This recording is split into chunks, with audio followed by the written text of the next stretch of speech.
One is to put on the greatest possible card of professional wrestling, and I believe we've done that tonight. Stars from all around the world, all different promotions, they're bringing their A game. What we need from you is your energy.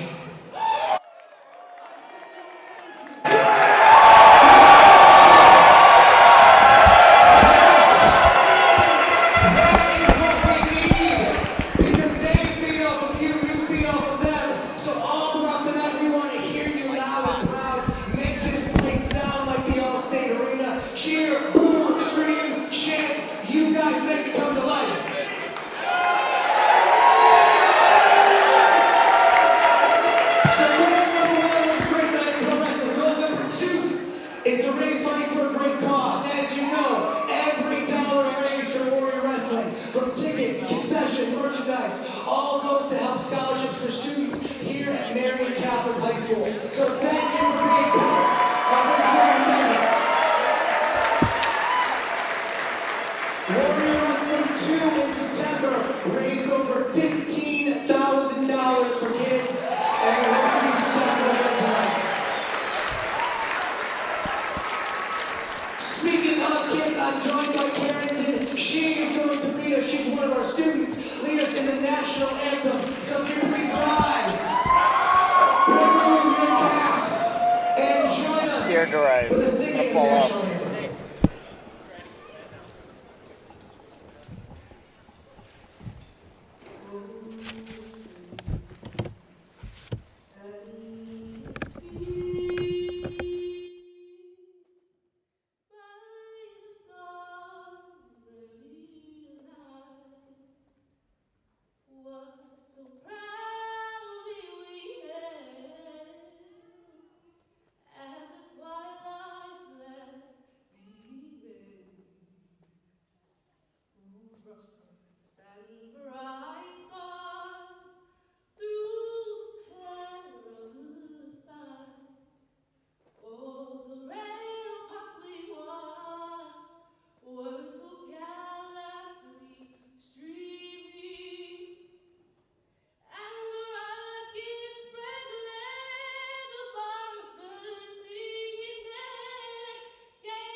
And indeed, we do welcome you here tonight from Chicago, Illinois. Happy to have you along. I'm Rich Bocchini, joined by the esteemed managing editor of Wrestling Inc., the one and only Nick Hausman. And Nick, what an incredible card we have here tonight for Warrior Wrestling 3. Absolutely, Rich. It is a cold night here in Chicago, as it is traditionally in January, but that doesn't mean we've got some hot action here tonight that's going to warm the fans up, and we've already got a warm reaction here from the wonderful fans here, always at Marion Catholic, raising money for the students to try to get some scholarship to send these kids off to better things. No, yeah, well, you could hear Steve at the outset of the broadcast tonight, right as we went on the air. Steve Tortorelli is the principal here at Marion Catholic, and as he mentioned, $15,000 raised for scholarships for kids to go to school here in Chicago. Great stuff. Incredible. And with that, let's get the party started, Rich.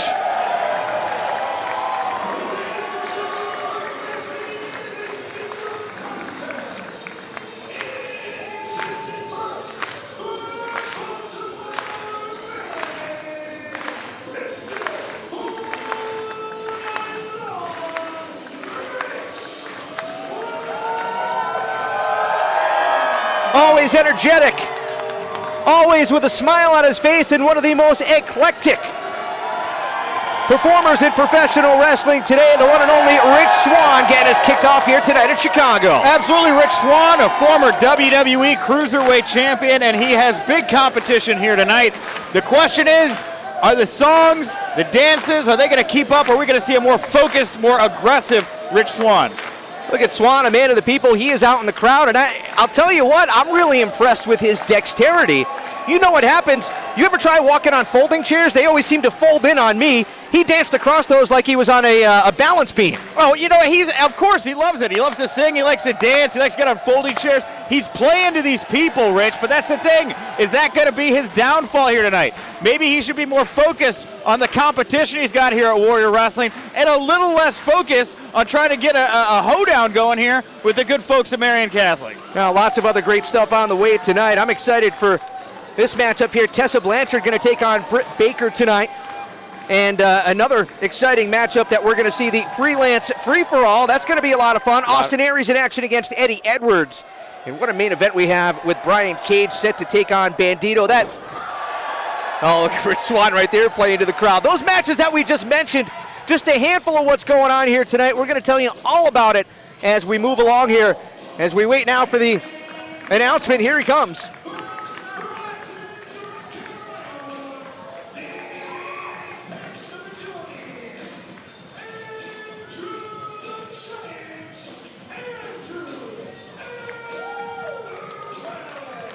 What do you think of this guy calling himself Andrew the Giant? I think he's delusional, Rich. I think this man has convinced himself that he's somehow related or the child of Andre the Giant. Of course, to the best of my knowledge, Andre the Giant only has one child, Robin Christensen Rusmov, his only daughter. So I think this guy is absolutely living in his own world right here. I'm impressed that you knew her name. Oh, Robin Christensen Rusmov, she's the one who has the rights to his graphic novel. You can find her at Comic-Cons all over the country. Of course. Wonderful, yes. But Andrew here, former X Division competitor in Impact Wrestling. As I mentioned, Rich Swann, former Cruiserweight champion. A bit of a mix-up, or a mash-up here between the Cruiserweights and the X Division. Very exciting here tonight to see these two mix it up. You know, every time I see Andrew Everett come out in that jacket, I think to myself, did he break into Dean Ambrose's car? Oh, well, when Dean Ambrose broke into Bane's car. Is that what happened? It's the lineage of the traveling Bane jacket. Fair enough. Mm-hmm. You know, with the way that Everett flies around the ring, I think I once made the comment that looks like he just flew in a B-52. Well, look at that. He's flinging his jacket there to the outside. Obviously doesn't want any distractions here. Andrew Everett trying to immediately set the tone to this bout, Rich.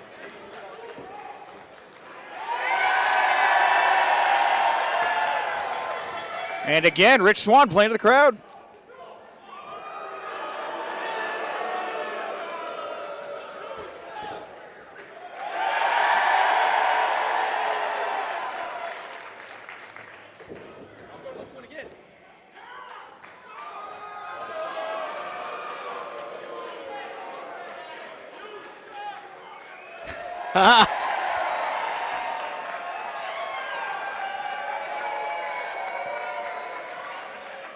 Swann loves doing this kind of stuff. Oh, yeah. Again, playing to the crowd, though, Rich. I mean, Andrew Everett was one of the most aggressive X Division stars we've ever seen in Impact history.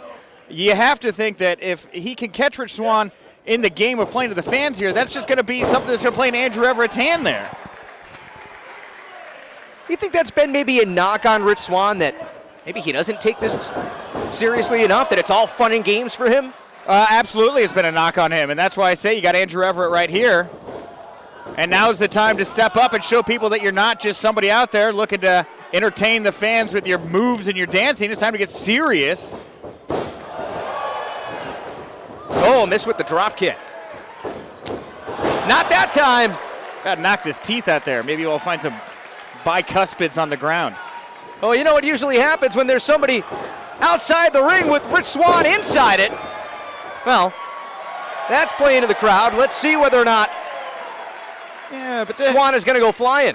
Well, this looks like it may be working in his favor now. The fans making so much noise. Andrew Everett obviously very distracted on the outside right now. Looks like he's been thrown a little off his game. Look at him climbing over the top rope. He really believes he's 7'4". Yeah, I mean, he's a big man in a not-so-big man's body. Warrior Wrestling 3 here tonight from Chicago, Illinois. See the hashtag at the top left of your screen. If you're talking about this one, you want to join in the conversation, make sure you use that Warrior Wrestling 3 hashtag. Here comes Swann. Roll through splash into the cover, hooks the legs. And Everett able to power out at 2. This is what you want to see here right now. You want to see a guy like Rich Swann stringing together a series of moves, right? Not just hitting him with one thing and going back to dancing, staying on him, right? He smells blood in the water, and he's on the aggressiveness right now.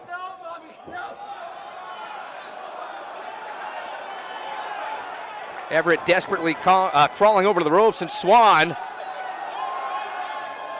He's got the crowd behind him, and let's take a listen. Ooh! Had to shake that ankle out. Yeah. It's important to loosen it up first. You don't want to hurt yourself when you're hurting the other guy, Rich. Nope. Certainly do not. These two once battled at Pro Wrestling Guerrilla back in 2016. Incredible matchup that, by all accounts, tore the house down. Is now Swann going to work on Everett, raining those fists down. Oh, wow. That was one of those deep knife edge chops, not that high-pitched crack. That was all sternum. Absolutely. You can break a capillary right there in your chest when you hit somebody that hard with that kind of a chop. Obviously very disoriented from those 10 big punches there in the corner as well. Thought that Swann taking his time might have caused, and indeed it did. He stung Everett, but exactly like you said, Swann playing to the crowd. He gave Everett some time, and that is not something you want to do. Look out! Andrew Everett, like I said, one of the most aggressive X Division stars we've seen in Impact in a long time, and that's what he does. He waits for a guy like Rich Swann to use his feet for all that dancing there, and when he finds that misstep, he knows how to act, and right there, a beautiful moonsault to the outside right there, springboard moonsault, taking him to the ground. And Andrew Everett here, I talk about Rich Swann as a former Cruiserweight champion. He's a former tag champion in Impact with DJ Zima Ion. TJZ was in action last time here at Warrior Wrestling with David Arquette. That was fun. Absolutely. It was a great time. That was not fun for Andrew Everett. A swift kick by Swann, but the Russian leg sweep. No! Lazy cover. You're not going to put away Rich Swann like that. No. I mean, as much as we give Rich Swann, so I'm talking about Rich Swann needs to be able to focus more on the match. Andrew Everett, when he's getting control like that, he needs to be going for those pinfalls as aggressively as he's going for those kicks. If you go after a guy and you just lay on a guy like Rich Swann like that, you're just going to get kickouts all day. Whoa! Nasty headbutt to the back of the head. Setting up here, double underhook suplex. So fast is Andrew Everett. Again, fails to hook the leg, and Swann able to kick out. Of course, tomorrow night at Impact Wrestling's Homecoming, Rich Swann is going to be competing in an Ultimate X match as that match comes back. Well, definitely Swann hoping to go into that matchup with momentum, and yeah, simple chin lock that always gets the reaction from the crowd, doesn't it? Well, Everett's been doing a lot of this, right? The fans are in the palm of Rich Swann's hands here. Everett's teasing these fans and taking it away from him every chance that he can get. Nice crowd on hand here tonight in Chicago. I'd say somewhere probably around, 800 or so. Absolutely, yeah. It's very packed in here all the way to the back rafters, and wham! Back and forth battle in our opening matchup. Everett in charge right now after that big kick to Swann. And calling for that Andre the Giant choke slam there. This guy is in a world of his own, Rich. What is he thinking?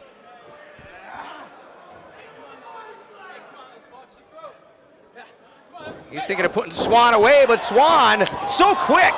Ooh, that kick might have landed a little low inadvertently. Yeah, Swann got his bearings there. Everett with a kick up high, and corner enziguri. Swann, my goodness! Absolutely incredible. Launched him straight off the top rope there. Dead set to the middle. You can see Andrew Everett retreating to the outside right now. And what is Rich Swann thinking?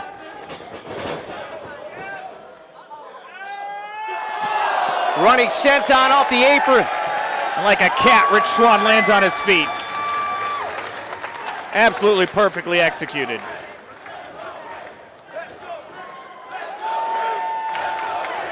Stay on him, Rich. Stay on him, Rich. Don't listen to those fans out there. Now's your chance to put him away, and he's all the way up top. Most dangerous part of the ring.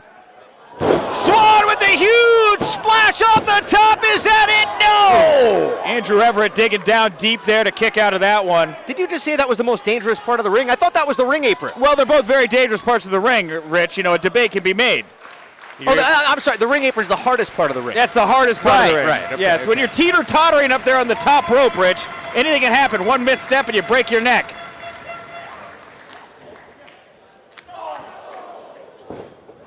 Standing switch on the waist lock. Swan with a back elbow. Everett tried to roll him up. Oh! Beautiful! Like a lion waiting to strike its prey. There's the choke slam. Everett with a standing moonsault. Is that enough? Swan says no. You know, maybe I'm not giving this Andrew the Giant thing enough credit here, Rich. You know, he felt the energy of the seventh wonder of the world right there, and it led him to release that devastating chokeslam there to Rich Swann. Maybe this is what this guy's been looking for, Rich. Maybe he needs the soul, the spirit of Andre the Giant. Andre the Giant never flew like Andrew Everett can. Best of both worlds, Rich. But Swan is stirring it to his feet. Swan trying to grab hold and lock onto Everett. He's dazed now.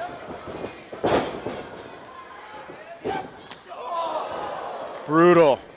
Kick right to the chin and back to back. You heard Swan say one more. Now Rich Swann setting up. Oh, that could do it.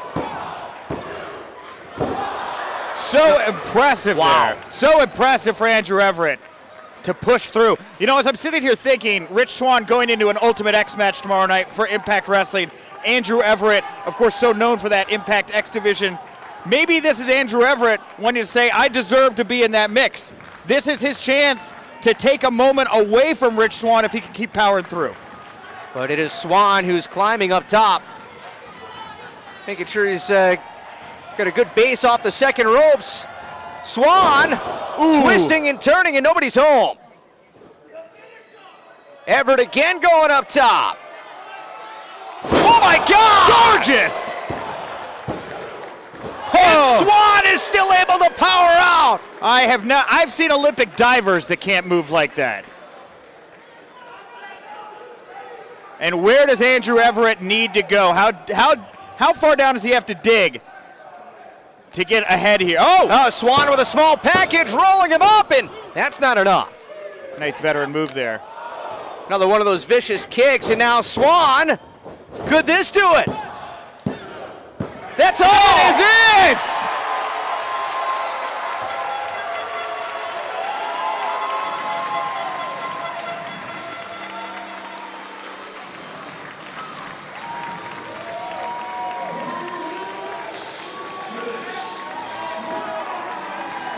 Nice back and forth battle to get things kicked off tonight here in Chicago Warrior Wrestling 3. Andrew Everett, Rich Swann. Man, what a matchup. That was about as evenly matched as you're going to see. Both of them flying around, but it is finally Rich Swann who gets it done via more traditional methods. Absolutely. Using that veteran prowess to be able to pick up that very inventive pinfall there, cradling up, making him into a tight little ball. And this is the kind of momentum Rich Swann needs as he heads into that, again, return of the Ultimate X tomorrow night. And Andrew Everett, though, not for lack of trying, what an impressive effort he put in here tonight.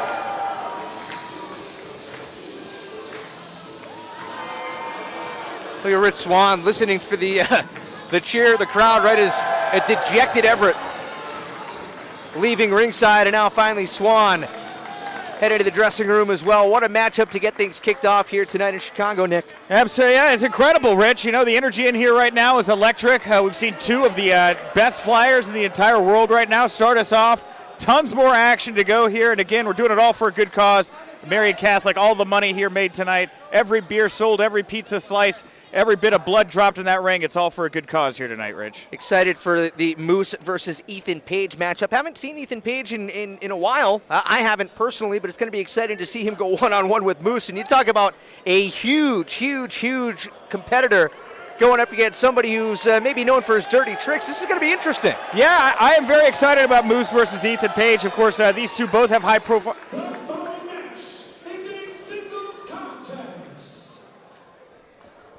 And both have a high-profile contest tomorrow night at Impact Wrestling's Homecoming, is what I was going to say.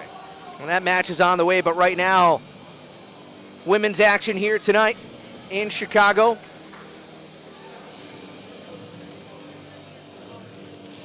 One of two women's matches on the card tonight. We mentioned earlier on, Tessa Blanchard will take on Britt Baker.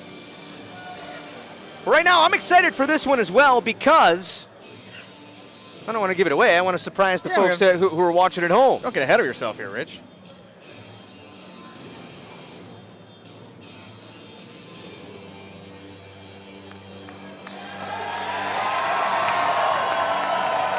And that is what I did not want to give away.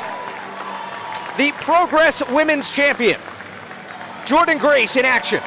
Putting that title on the line here tonight, and Jordynne Grace has absolutely caught the entire world of professional wrestling on fire, by storm this past year. Of course, she was featured at All In their big Fatal 4-Way match, and she's now currently in Impact Wrestling as well.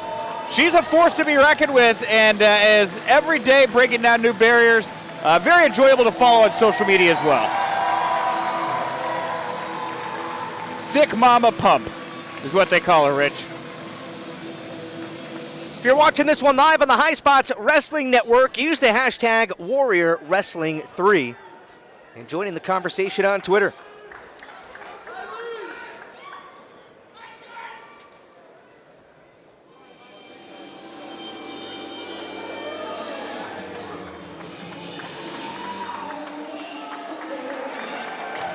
Now, Jordynne's opponent tonight, I'm sure you can tell by the music, right? She loves to have fun.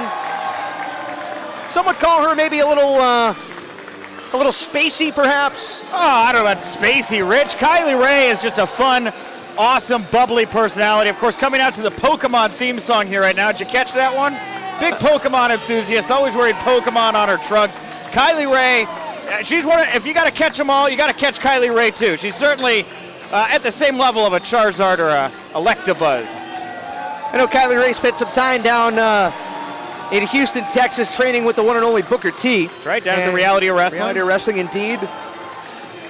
And, you know, you really have to hand it to somebody who says, you know, I take what I do so seriously, I'm going to move. I'm going to go somewhere else and train. I'm going to learn. I want to learn from as many people as I can.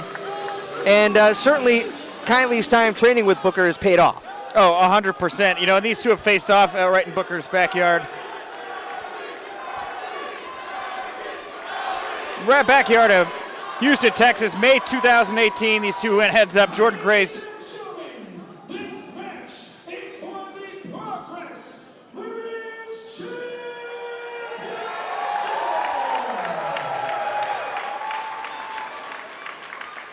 Introducing first, your challenger from Chicago.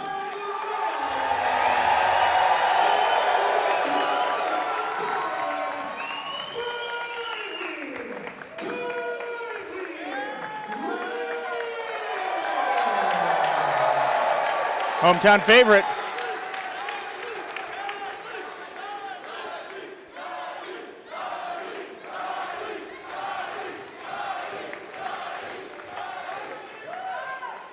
Her opponent hails from Austin, Texas. And weighing 160 pounds. She has a bench of 195 pounds and a squat of 275. She is the Progress Women's Champion. Thick Mama Pop, Jordynne.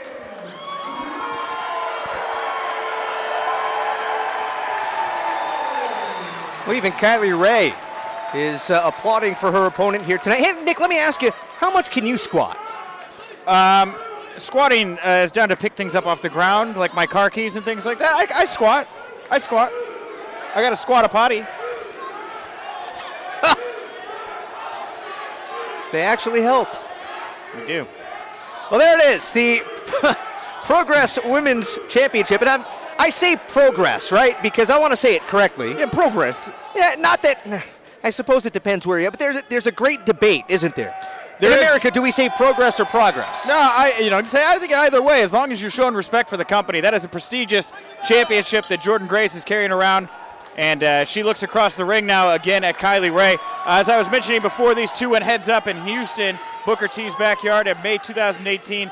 Jordan Grace won their first singles contest with a sit-out powerbomb. We're going to find out here tonight if Kylie Ray is going to be able to settle the score and tie it up one apiece. Well, the hometown favorite getting an opportunity here at that prestigious championship. And, Kylie's made some noise in wrestling the past couple of years, but imagine a win here tonight to capture that championship over Jordan Grace. That would skyrocket her career, wouldn't it? Oh, absolutely. Of course, as well known as Kylie is, as great as her 2018 has been, it's definitely hard to ignore Jordan Grace. Well, it's 2019 now, Nick. It is, but she had a great 2018. But as we come into 2019 here, Jordan Grace, she's a centerpiece now for Impact Wrestling. Again, she was so featured at All In. There's a lot of rumors about what's going on with AEW. Jordan Grace is certainly the queen of the mountain at the moment, and Kylie Ray looking to kick her off the top of it.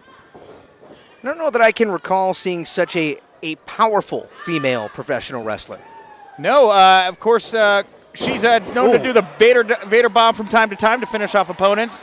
Channeling big, strong men like Vader from the past, definitely can draw a lot of those comparisons. Very unique. Not many women like Jordan Grace in women's wrestling. Nice transitioner counter there by Kylie. And I mentioned earlier, Kylie, big Pokemon fan, wearing her Pikachu tonight. Is that what that is? That's their Pikachu outfit, the electric Pokemon. Okay. How do you know so much about Pokemon? Well, I play a lot of Pokemon Go, Rich. I'm a level 36 trainer. How old are you again? 33. That was more of a rhetorical question. Oh, right back into that side headlock. Yes, Jordan Grace, the more powerful of the two wrestlers. Kylie maybe a little bit more quick. Very smart on Jordan's part to try to ground Kylie Ray with those side headlocks on the ground. And look at that, slamming Kylie straight to the canvas. Hey, Jordan can move too. Oh, no doubt. Low drop kick there, right in the looked like the upper thigh. Yeah, but as quick as Jordan can move, That is a lightning quick uppercut, isn't it? There you go. That's a good Pikachu reference. It's good. Corner cannonball a la Otto Vons. Down under the cover. Kylie only gets a 1 count. Barely even that. Yeah. Jordan Grace shoved her off her like that very heavy bar she benches. You see just the extra effort that it took to hook Jordan's leg on Kylie's part? That's the thing is with Jordan, low to the ground, good center, nice base, very difficult to knock her off her feet. Conducting right now, sending Kylie exactly where she wants her to go. Pair of Irish whips into the turnbuckles and now a third. And each time Kylie just crumbles down. Imagine the force on the back. Oh, brutal, Rich. That's exactly why she followed it up with that. Gourd buster into the cover. And Kylie gets the shoulder up. A lot of hang time there as well, huh? Yeah, and then she set it up there with that stolid suplex, which again, after all those strikes to the back, you line those vertebrae up and you have them upside down, knocking into each other. Great way to destabilize your opponent.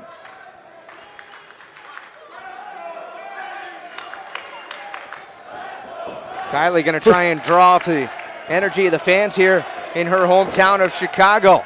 And connects there with a rolling forearm, misses with a kick, and Jordan, simple snapmare, momentum off the ropes. Oh! Cover! Not enough to put Kylie away, but that was like a low clothesline into a cradle. It was like a train running into a couch, Rich. It was brutal, right?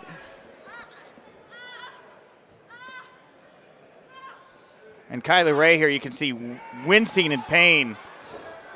She's been through the ringer already.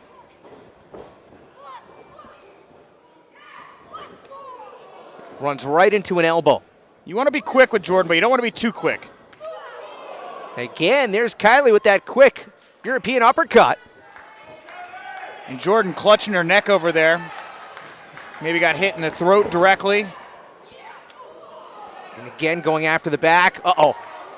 Jordan Grace getting inventive. Wow! Oh, my goodness.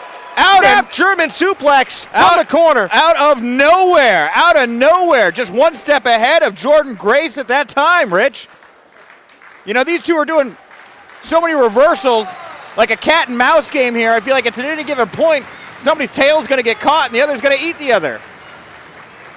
How much did that take out of Jordan, or I should say out of Kylie, to deliver that suplex, especially after all the damage done to her back? Exactly. That's what I was thinking as well, Rich. You know, her vertebrae have got to feel bruised right now, and to move Jordan Grace around like that, it's got to take as much out of her as it did Jordan.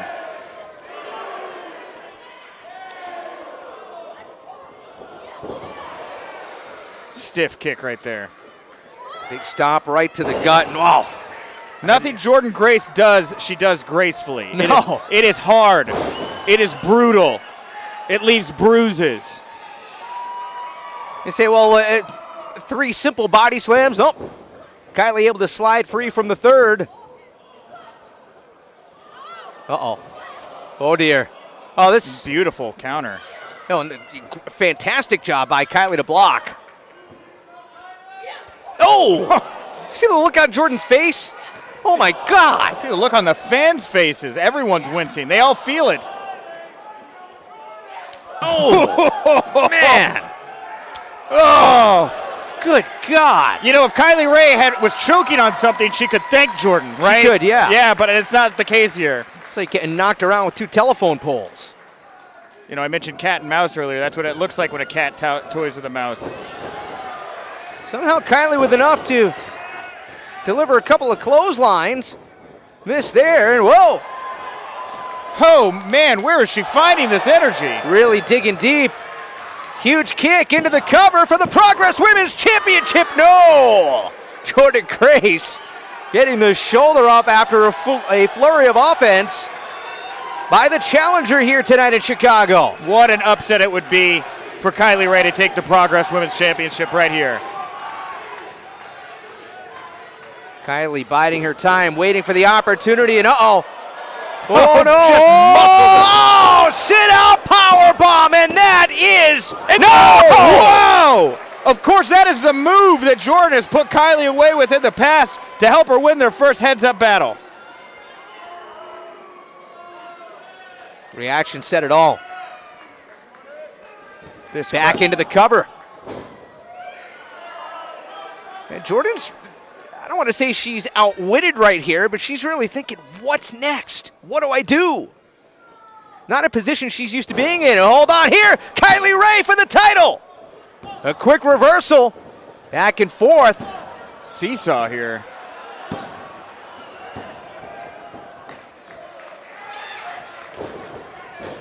Kylie able to duck under. Huge super kick. Knocked her right in the jaw. Russian leg sweep into the crossface. And Jordan Grace is in trouble, ladies and gentlemen.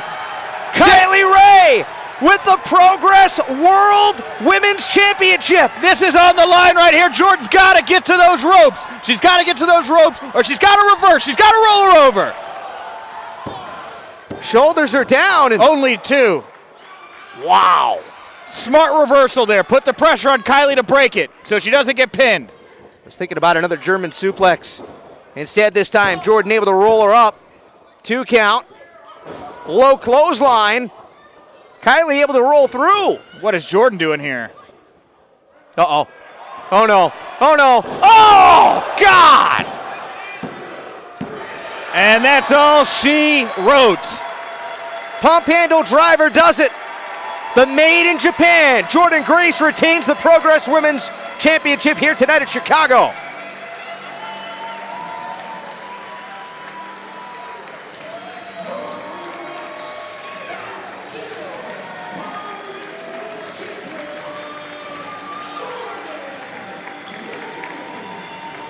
How do you stop her?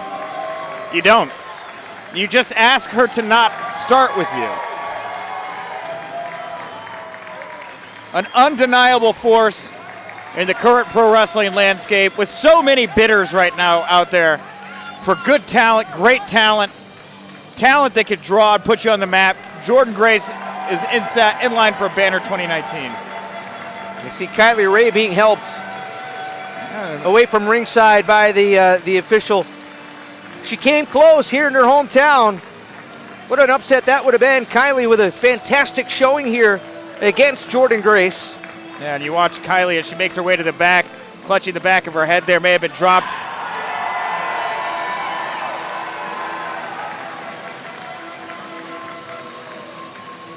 A couple of German suplexes.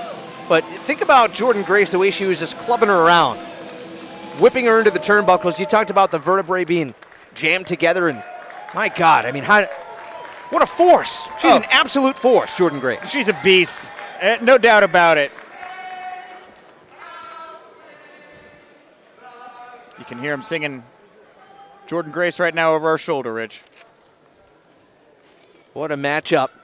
We still have lots more on the way here tonight. The following match is a singles contest.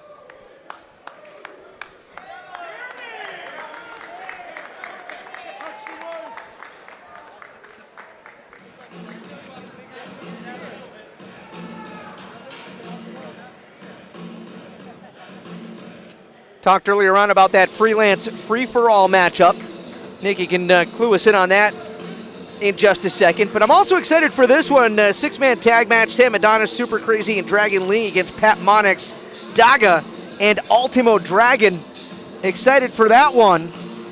Oh yeah, both those matches are gonna be great. A lot of great local talent here from Chicago being that freelance free-for-all.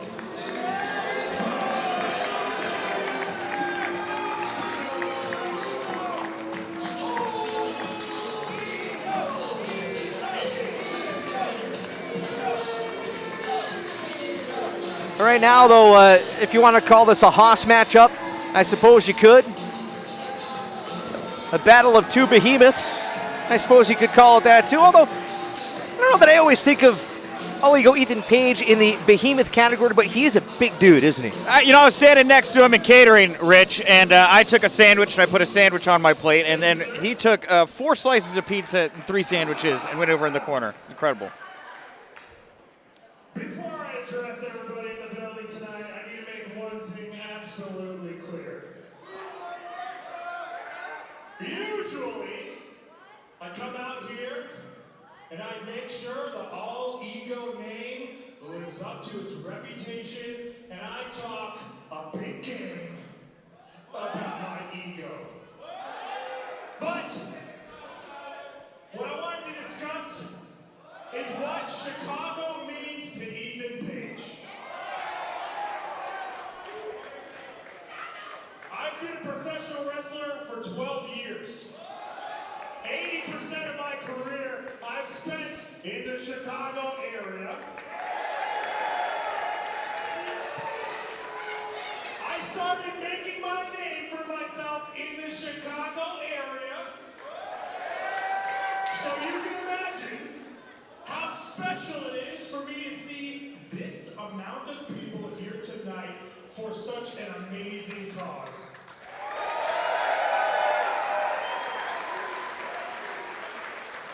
Hold on.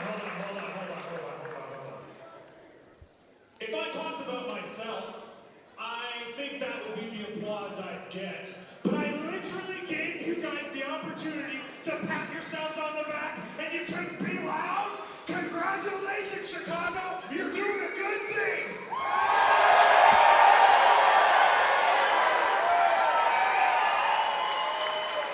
There you go. Now we're having fun, because I'm going to talk a bunch of trash about Moose. Now, oh yeah, you guys can moose it up. Don't worry. But before you do, I want you to know what I witnessed backstage earlier today. When a bunch of the wrestlers got together and discussed giving a percentage of our pay and donating it to this school, there was one douchebag. Sorry, one douche. And his name was Moose. And he refused to join in the party to raise money for these great people.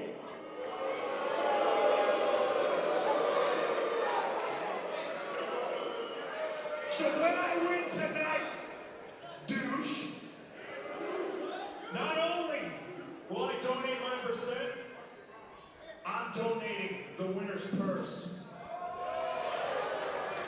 So why don't we get Moose? Sorry, Dad, I heard you say watch your mouth. I apologize.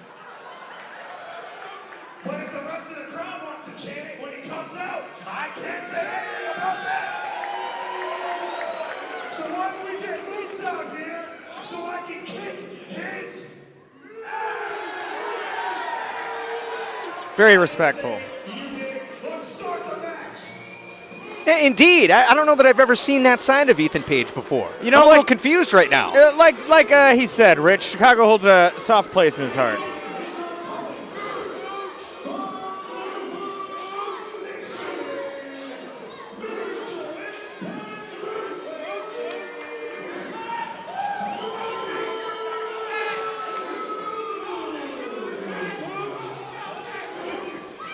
PWI Rookie of the Year back in 2015. And an Impact Grand Champion. Which one of these two will overpower the other? Now, did nobody tell Moose that we're inside a Catholic school building here? I don't think so, and even if they did, I don't think Moose cares, Rich. Moose has been he's become something that's not the likable, fun Moose we knew a year ago. He's become full of himself. He's egocentric. He's dressing like Prince in the late 90s. He is so into himself now, Rich, and I'm not surprised that Ethan spent a little time backstage with this guy, comes out in front of this wonderful Chicago crowd like the Grinch. His heart grows 3 sizes that day, and he is the one who's going to fight the good fight here tonight, Rich. You know, I don't know that I would have put those two together like that, but that was a fantastic analogy comparing All Ego Ethan Page to the Grinch when he suddenly has the change of heart. We may as well call Marion Catholic Whoville tonight. Well, think about what Ethan Page said. Not only would he donate just a percentage, he would donate the winner's purse of this matchup to the scholarship fund here at Marion Catholic. Of course, yes. For all of you that are uninformed, the winners of all wrestling matches receive a little bit more than the losers do. That's called the winner's purse. So very noble. It's not actually a purse. No, but that's what they call it. Back in the day, it was a purse filled with coins that you would get as a coin purse. A coin purse, of course, yes. But no, it's just a bonus you get, and of course Ethan will be paying that forward to the students here. Well, it is important to note here that, you say Catholic school, you think it's a bunch of, lack of a better term, a bunch of rich kids going to school. That's not the case here. Most of the kids that come to Marion Catholic are on some type of financial aid, and many of them, a good majority of them, come from low-income neighborhoods. So this is a really cool thing to put all this together, and kudos to All Ego Ethan Page to say, what, if I win, I'm donating it all. Yeah, and boo on Moose for being, so into himself. Oh! Well, that's one way to even things out, and that seems to be something out of Page's playbook, doesn't it? Little poke of the eye. It does indeed. And you know what? Maybe it was a conscious choice on Moose's part to not want to donate the money. Because he's a guy that's driven by money. And if he knows he's got extra money on the line, it's going to bring out that aggressive killer instinct inside of him. And maybe that's why he's willing to do these dirty tactics that All Ego Ethan Page would not be willing to do under these circumstances. Moose going to work on the outside. Look out! Yeah, one of the ringside help there nearly just got killed. Get out of the way. Yeah, All Ego Ethan Page, not a small guy. Again, a bigger man than you would expect.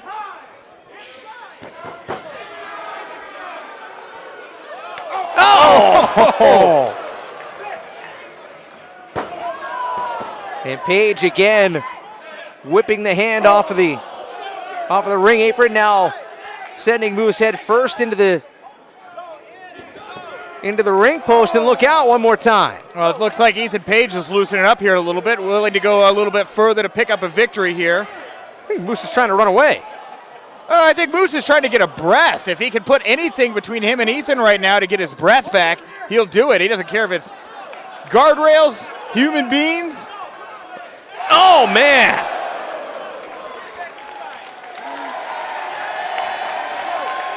You know, this could be a change tonight in Ethan Page's career. He may decide, I kind of like hearing the crowd behind me.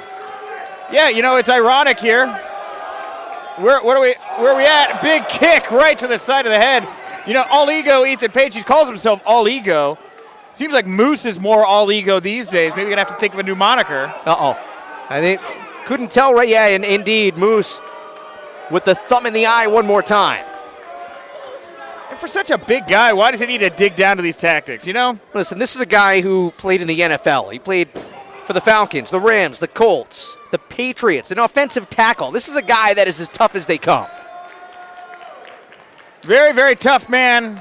Very scary man. Now stalking Ethan Page on the outside. Careful there. He's trying it again. Oh! Man, you could hear the ping. Hear it. I can see it. I watched his whole hand wrap around that metal bar there. He's probably got a few broken bones there. Kind of sounded like a hockey puck going off the crossbar, didn't it? And tied him up in the guardrail. And yeah, it definitely gave me shades of a hockey puck sound going off the bar there. That clink, the goalie's best friend. Oh, and another shortcut by Moose. Uh-oh. When he picks up steam, forget it. That's like launching a 300-pound missile straight into your side there when Moose comes at you with a flying drop kick. And it is Page who is down trying to recollect himself on the outside. It looks like Ethan may have been tapped a little in his more sensitive areas as well as he was rolling through the ropes there on the outside as he took that drop kick. He was kind of tied up in the ropes, like you said. And I think maybe lucky for him in some ways he was tied up in the ropes. Look at Moose here in the corner, though, Rich, shaking his hand out. There's some serious damage that's been done to his right hand. And he has a big match tomorrow. Yes, Moose in a blood feud with Eddie Edwards over an Impact. Those two will finally get their hands on each other tomorrow night. And Ethan Page will be in the returning Ultimate X match tomorrow night at Homecoming, joining Rich Swann. I was actually chatting with Ethan about that backstage. He said he was a little nervous because in an Ultimate X match, you got to climb across ropes, and he's worried he's just too physically big, that the ropes aren't going to be able to support him. Well, there's Page with a big stomp to the gut, and Moose answers with an elbow to the upper back. But, again, speaking of the ropes, getting tangled up in the ropes, that's the one thing I think that saved Page earlier on when Moose delivered that drop kick. And again, going for really scraping the bottom of the barrel, taking a chunk out of your opponent's head. Moose does not need to do this type of stuff. Look, Moose is in the prime of his career right now. Every show for him is a big money show. He's trying to put as much away in the bank account as possible so he can retire comfortably. And okay, that has to do with biting your opponent in the head. How? Well, he's just trying to get an edge, any edge he can get. Look, if All Ego wants to come out here tonight. Look at him. Yeah. Just look at him. That's all the edge you need. Look at him. You give a grizzly bear a gun, then you got a grizzly with a gun. Twice as dangerous, I suppose you'd have to shoot him or teach him how to shoot it, wouldn't you? Rich, I'm going to really need you just to lay off my metaphors because that was a very good metaphor until you completely blew it for me. Yeah, the bear knows how to shoot the gun. In my metaphor, the bear knows how to shoot a gun, okay?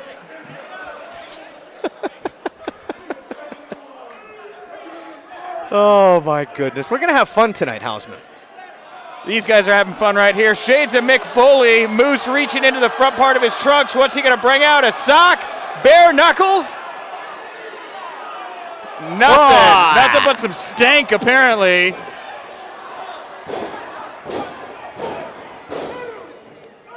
What was he thinking there? Oh, gross! Ew, gross! He rubbed his stank in his face. That's disgusting. That's nasty. Wow! Must have woke him up, whatever was there in his pants. Like a smelling salt. Page pops the left shoulder up at 2. That was a good metaphor, and I killed it. I'm sorry. The bear knows how to shoot a gun, Rich. Yeah, I know. Okay. I got you there. A grizzly with a gun. Anyway, I want to talk a little bit about here. You notice Ethan Page, new demeanor. He's more enlightened, and it may have something to do with his new mentor, Matt Seidel. Maybe right now, taking the mantras he's been taught by Seidel, going into his head, trying to find a happy space right now as Moose tries to rip his head off at the throat.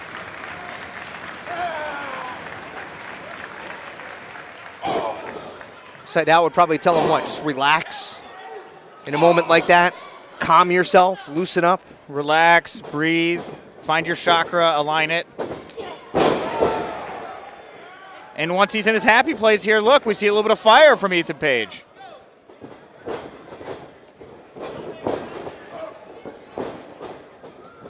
Moose ducked under. Uh-oh.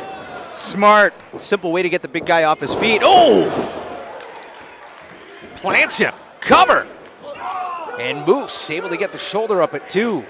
Now, Moose, as big and bad as he is, has not been wrestling as long as Ethan Page. Now, Ethan mentioned he's a 12-year veteran at this point, very familiar with the Chicago area. Moose has only been around maybe about a half decade, a little less than, shy of that, 4 years. Still very much a rookie. Would not expect a tabletop like that.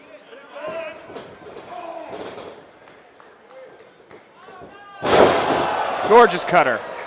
Springboard for emphasis. Cover, and oh! Moose's left shoulder was up on the roll-up. The referee making the count, and fans here getting crazy. a packed house here tonight in Chicago.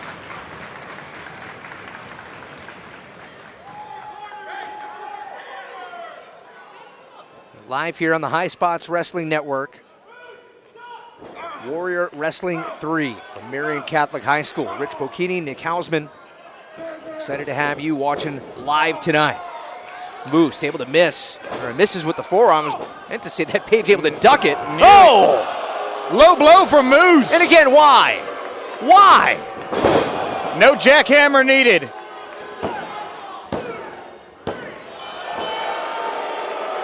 Devastating loss.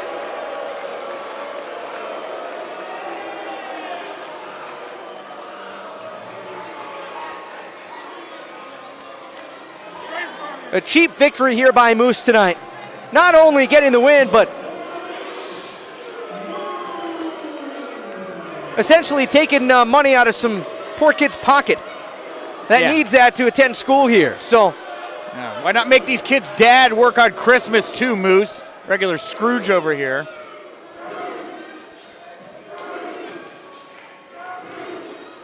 Think about Moose.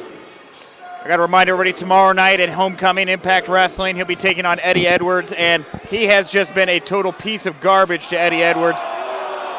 He's been a piece of garbage to the fans, Doesn't surprise me at all to see him acting like this. Recently told Eddie Edwards' wife, Alicia Edwards, that she should leave her husband for him. I mean, just a terrible human being, and he's rolling into Homecoming tomorrow night. Maybe that's why he's going out trying to send a statement to Eddie here of what to expect.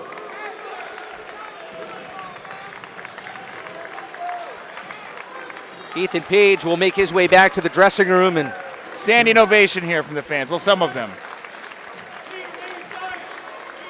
Cheap victory by Moose that, oh, he's gonna, hold on. If there's any money left over, I would love to go back to wrestling school, guys. Because clearly I don't know what I'm doing getting kicked in the nuts twice. Well, there you go. Something must have got knocked up in his head. His bell got rung. You know, he's not talking like himself, Rich. Of course, Ethan Page, of course, also the current Black Label Pro champion. I'm sure he'll take this aggressiveness and let it out back at Black Label Pro. Well, still lots more to get to, and we are set for a 6-man tag team match.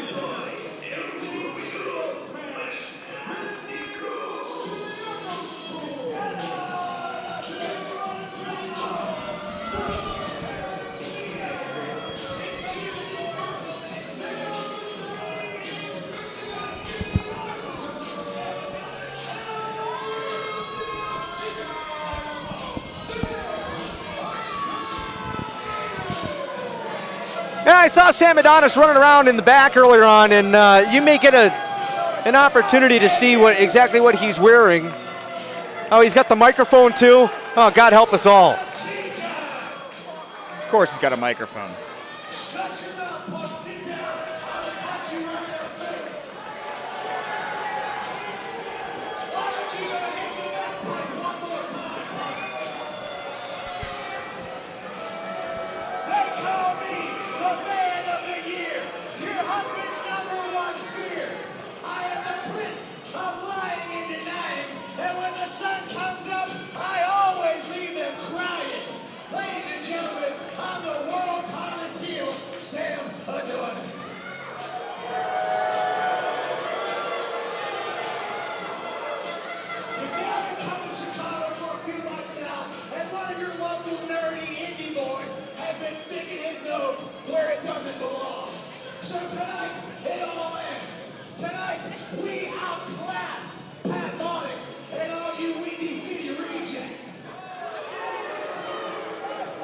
Shut your mouth, stupid.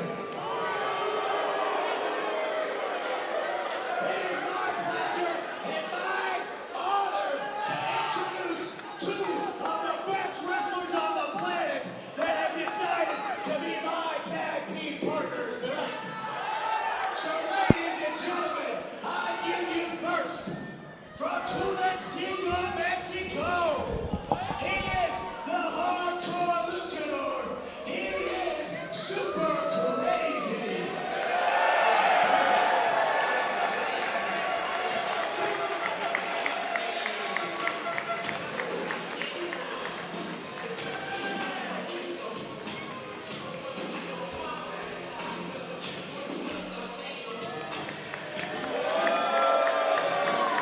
An ECW original, super crazy.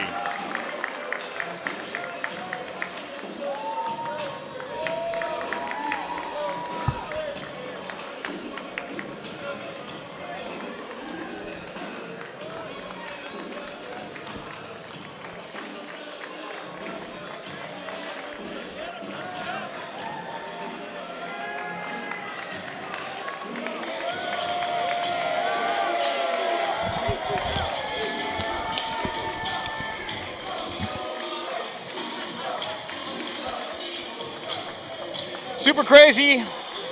Well, he's just that. He's super crazy. This is a high flyer, a legendary cruiserweight. Up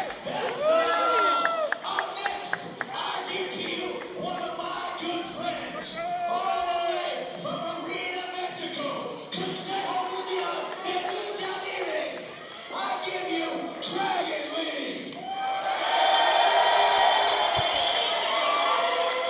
Dragon Lee, recently saw him competing in MLW. Recently made his debut there. This will be an interesting trios matchup. Sam Adonis, of course, dare I say, one of the most hated men in Mexico. Yes, absolutely.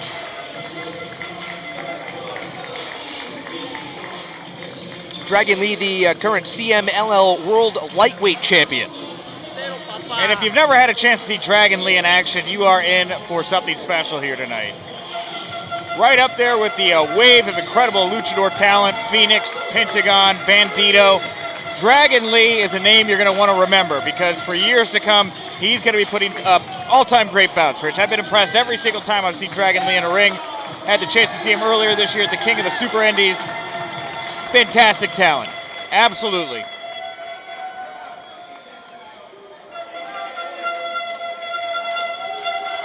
Back at Warrior Wrestling 2, Sam Adonis. Anybody else getting a Paul Heyman vibe off Super Crazy right now? With the ponytail and maybe a little bit. the ECW attire. As we await the team led by Pat Monix, you remember how all this started back at Warrior Wrestling 2. It was Adonis who jumped Monix, cleared him out of the ring, only for Monix to attack in return later that night, and there he is, the captain of his team, if you will. Yes, Pat Monix, Project Monix underway as he's been rebuilding himself. Recently saw him in Major League Wrestling as well.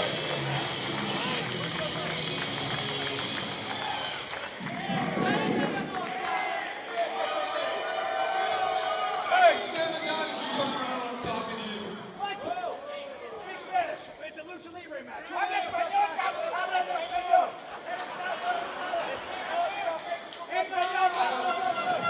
I don't know if you know this or not, but I'm from Chicago.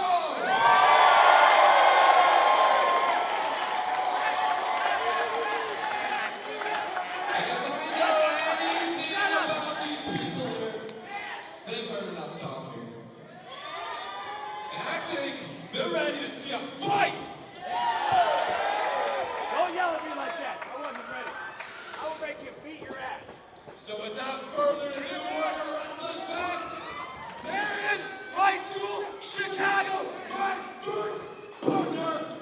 He does no introduction, the international star, Dagger.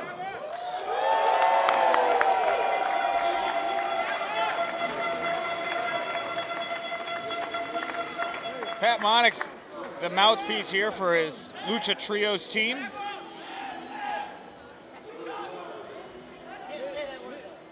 As we await the entrance of Daga, another highly touted star who is really just starting to become known in the U.S. anyway. Had a match in Major League Wrestling where had part of his ear torn off, courtesy of Low Key of all people. You know, Pat Monix is a guy who has been a road warrior. He has done over 200 shows in 2018, and I had the chance to chat with Pat here before the action tonight. He confided in me that he's actually dealing with some injuries, Rich. Now, he should not be wrestling here tonight, as Pat Monix actually is wrestling with a fractured sternum. But he wanted this match with Sam Adonis. He wanted this match so bad. He's here. He's going to fight through that pain tonight. It was a matter of going out and trying to recruit some of the best teammates he could find. Daga, one of them. And wait till you see who his second partner is.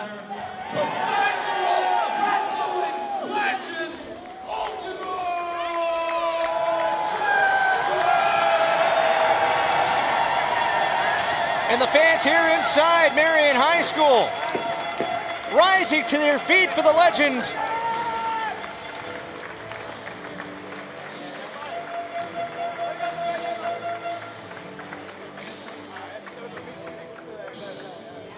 Set to make his way down to the ring. The third member of Team Monix, Ultimo Dragon. There he is. What a sight. He's got some history with Adonis, he does.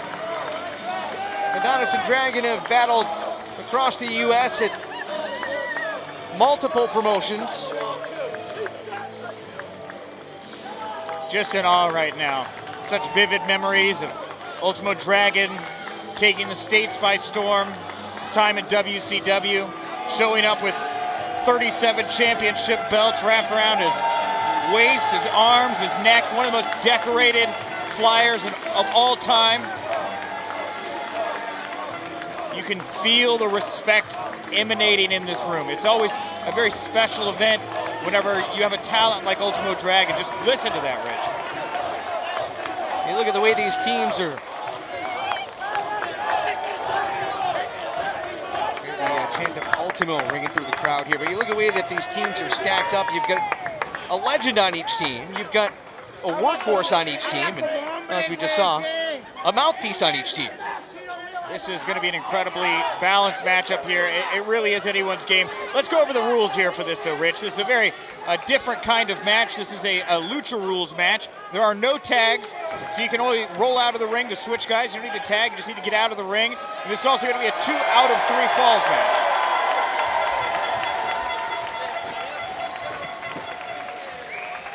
I've seen a lot more of these over the past couple of years in the U.S., the Mexican style tag matches, which, again, no tags. No tags.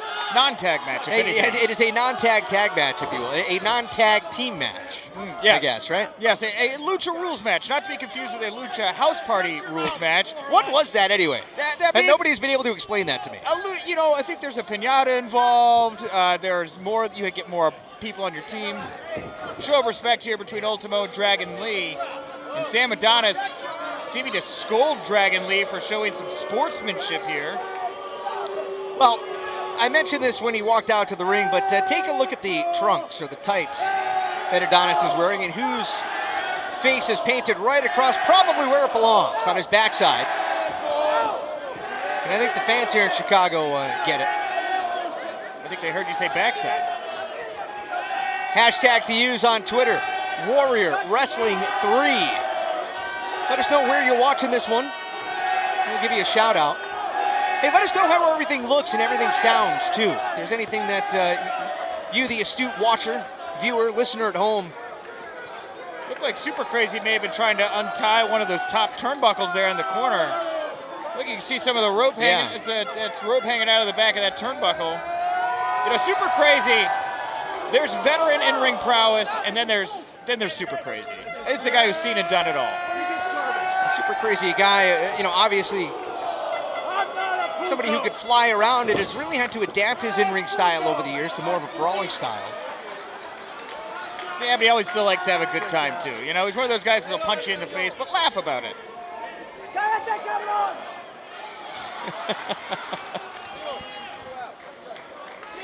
Super Crazy also briefly a part of the Mexicools in WWE.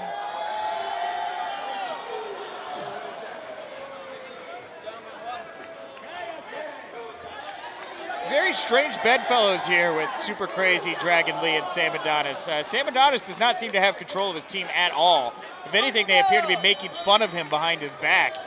I can't see that boding well for their chances in this bout. Pat Monix here, like I said, he wanted to face off with Sam Adonis so bad. He's going to get his wish.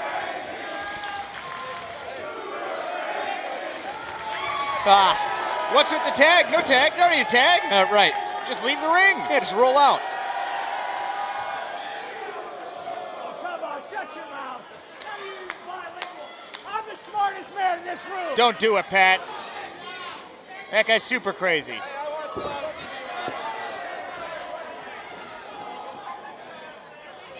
Let's get it on here. I think Dragon Lee's saying, I'm tired of all of the shenanigans that have been going on here. I want to wrestle. I came to Chicago to do just that, to be a warrior wrestling. I'd expect almost uncontrollable action in this one. Come on, Dragon Lee. Once these guys get cooking, man, it's really going to get hot in there, isn't it? Yeah, it is. It's going to get very hot in here with all this action going on. You know, and on top of that fractured sternum, I know that he's also dealing with a rotator cuff injury as Pat Monix here. So all those wrist locks, a move like that, it all hurts Pat Monix. He's fighting through that pain. And Dragon Lee on his feet. Pat Monix backing off.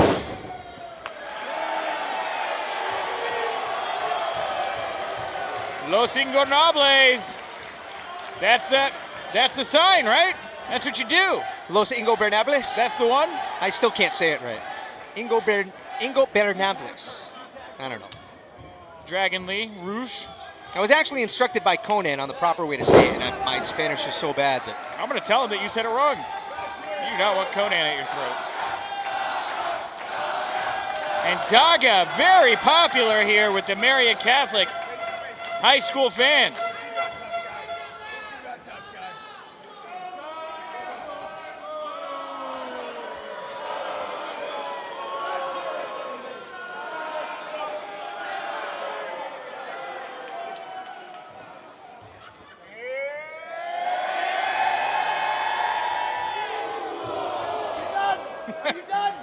Everybody's having a good time with that one. Let's do this, punk. Come on. Let's go. And don't be mistaken when you see Adonis go into a corner like that he's showboating. Yes! So you're saying he's not? Yeah, well, despite all of the showmanship, he does everything strategically. That wasn't him taking a moment to do that in the heat of battle. He saw a moment there to rub it in and then get back to it. Kind of like all the trash talk and the strutting around. It also allows an easy exit for one of your partners to come back in. Roll right over the top rope to the out.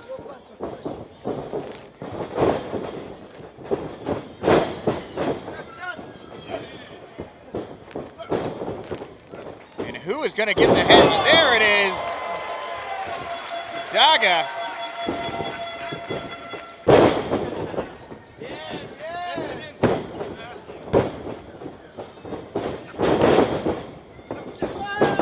Dueling arm drags. And Adonis is disoriented. And Dragon Lee helping out his team leader, adjusting his hair. Is that Adonis barking at Super Crazy? And Super Crazy hit him hard, a little hard in the hand there. Again, I'm a little confused by the tags. You don't need a tag. Again, once they get cooking.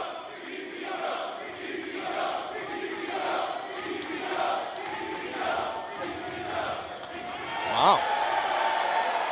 You know, that's actually one of the loudest EC-dub chants I've heard in a while. Not many pop up anymore, but you see Super Crazy honing ECW with that shirt there. And very uncharacteristically, What is this Super Crazy doing? Well, that was a sign of respect, wasn't it? I guess. Super Crazy may have. He seems a little super silly here tonight. I think that's just a nod to the respect that Ultimo Dragon rightly deserves. I mean, two legends in the ring right now, Nick. It is 2019, and we are getting the pleasure of watching Ultimo Dragon and Super Crazy mix it up here in the Warrior Wrestling ring. A testament to the quality of entertainment you get here, the quality of wrestling. A highly anticipated night of action here. Same thing with the first Warrior Wrestling show and the second Warrior Wrestling show. Carrying on what has become a great tradition here in short order in Chicago. And listen to the crowd behind Ultimo Dragon.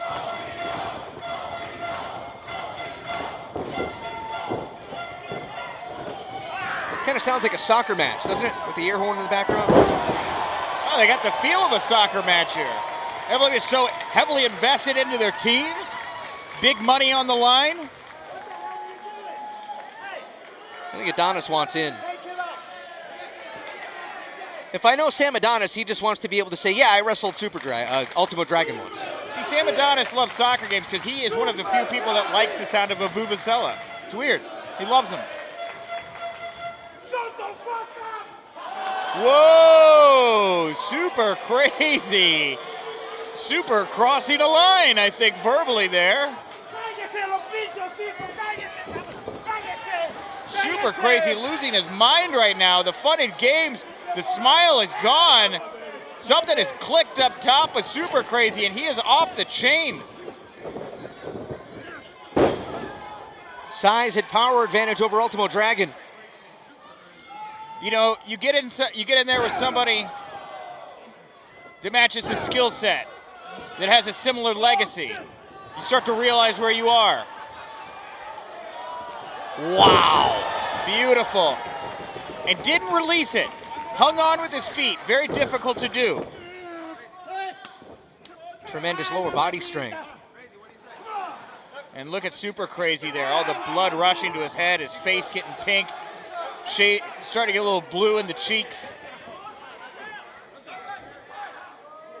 And what's he thinking he's gonna try to do here to Ultimo? Oh, called for the pin. Ultimo Dragon, can he do it again?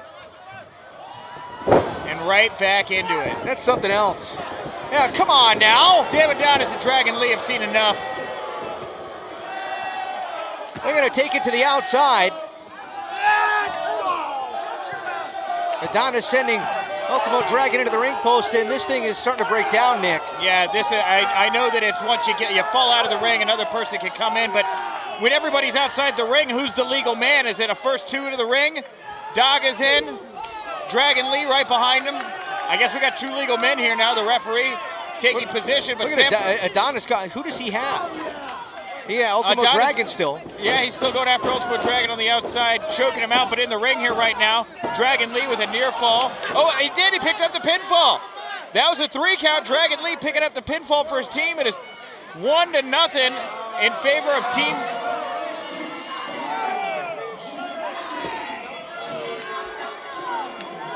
So 1-0 Team Adonis. And that one surprised everybody, huh? It caught me off guard. Wonderful for Team Adonis here. They've only got to pick up one more win. Hey, Daga. Is Daga all right? Yeah. Oh, he's on the outside. Oh, well, he was saying to the referee, it was 2. It was 2. Have you ever met a wrestler who ever thought it was really 3, though? You got to, that's a fair point. It's tough. And Ultimo Dragon here still feeling the effects of the attack from Adonis on the outside. I think essentially here, Ultimo Dragon has been rendered a non-factor thanks to Adonis. And all 3 men from Team Adonis going after Pat Monix. And I brought up that fractured sternum earlier, and it's no surprise. All 3 of these men here maybe doing a bit of a scouting report beforehand, going after that sternum, kicking it with boots. Adonis with a stiff right hand. Again, this all goes back to the friction between Adonis and Monix. Ultimo Dragon, you see him slowly pulling himself up under the ring apron. This referee's got to get some control here. This is out of control right now.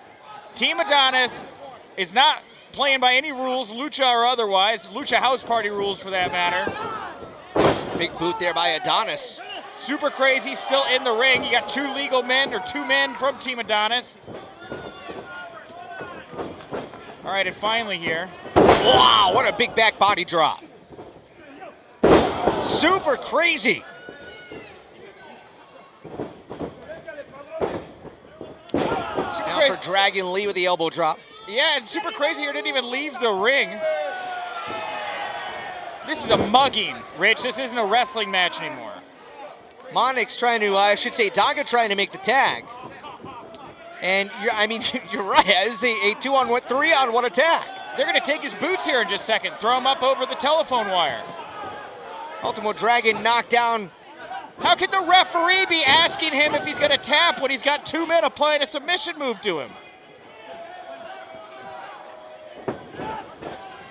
If I'm the referee, I start pushing some people around. You got to do something right now. This is lawless.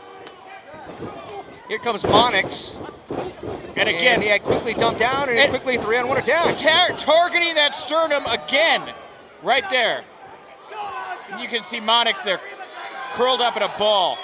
Is this referee getting paid by these guys tonight? Like, did Adonis pay him off? Yeah, do we have Super Crooked the ref here? Oh, man! Monix kicking him to the outside.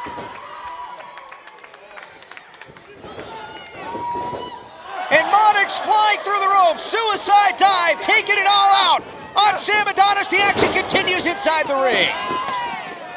And Daga finally getting some momentum back here.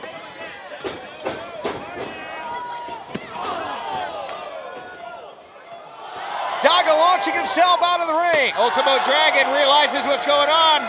Somebody just got whacked with a chair. That's Monix swinging a chair at Adonis, and now Ultimo Dragon. It's Super Crazy. Well, if there's ever been a chance here for Dragon to pick up a fall for his team, it's right now. Lamahi Straw cradle into the cover, and we are tied at 1. 1-1, Rich. And Pat Monix flinging Adonis to the ground.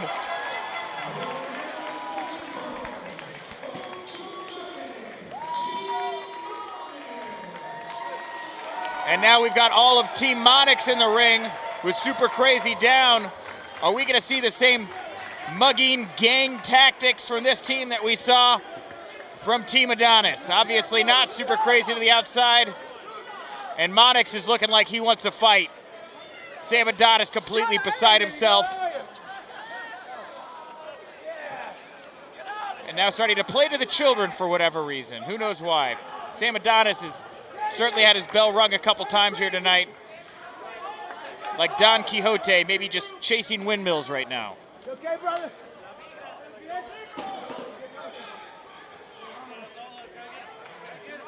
All right, Adonis. You know what? What is Super Crazy doing with that trash can lid? Looks like he's going to put some rough edges on it. Sending a signal. You know, when it's down to the final fall, you can't lose a yard. You can't lose period here. You want to change the tone, and nothing changes the tone more than bashing a big piece of steel against another piece of steel. That's a scary sound. He tossed it aside, maybe for later. And it's just incredible to see the roller coaster Super Crazy has been on in this match. He is, with some disgust in his eyes, squaring off again with Ultimo Dragon. And Dragon encouraging him to bring it. And remember, if you're enjoying the action here tonight, fans, hashtag Warrior Wrestling 3 over on Twitter. Let us know what you're thinking of the show tonight. Let us know what you think about seeing Super Crazy and Ultimo Dragon in action here. I was just kind of perusing through some tweets, and somebody said, it's almost like the best of WCW, but in 2019. Whoever would have thought that here in Chicago, 2019, that Ultimo Dragon and Super Crazy would be in a matchup. Well, like you said, Rich, each team has a legend here, and Super Crazy, beautiful move there by Ultimo Dragon. Brilliant in-ring awareness. But each team's got a legend here in Ultimo and Super Crazy. Oh, and Adonis flung into the rope. That's gotta hurt. Well, you're talking before that Super Crazy and Adonis didn't exactly seem like they were on the same page, and the way they got run into right there, I'm not sure that, look, you see in the bottom of your screen, I don't know that they're very happy with each other, especially Adonis. This team has not been on the same page from the beginning, and at this point, I would hope they realize they're in the same foxhole.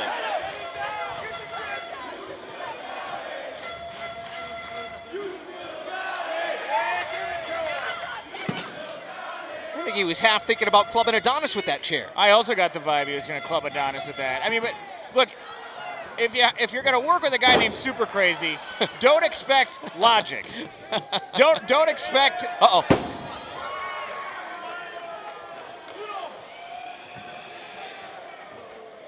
The referee.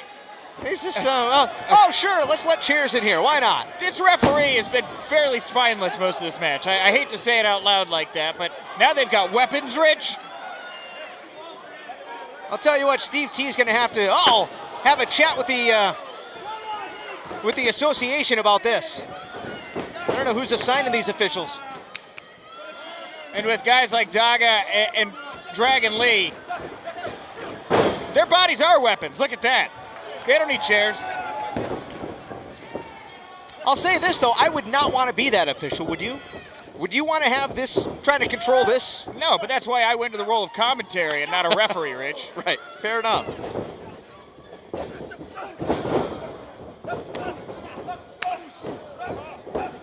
Kick high, Piece. kick low, double stop. Wow! Piece by piece. Hooks the leg. Only a 1 count. And Dragon Lee is very visibly dazed. Daga is the one running the show right now.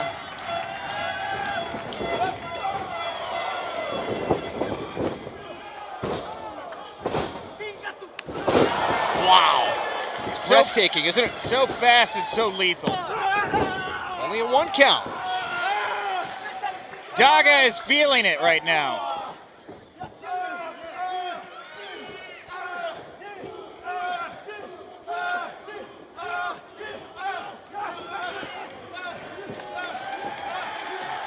Just slugging it out, dead center of the ring. This is all muscle memory right now. Like I was going to say like two boxers slugging it out in the middle of a ring right now. This is just all training. Oh, come on! Adonis with a big boot to the back. He wants to get his hands on Monix. And the end is in the beginning here as the two men who started this off. Looking to settle the score, Pat Monix on the offense. A man looking to make a mark. Nice single leg drop kick by Monix. Oh! Big Rough Rider there. Cover to put it away. And it's Adonis out at 2. And you look at the landscape here of men in this match, and while this is a fight between Pat Monix and Sam Adonis in many ways, Pat Monix maybe the least known of all 6 men in this ring right now.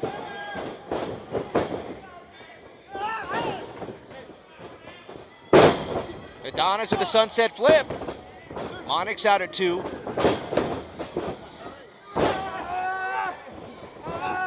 Daga with a double stomp. And Daga not going to let his team lose this one. Dragon Lee and Daga.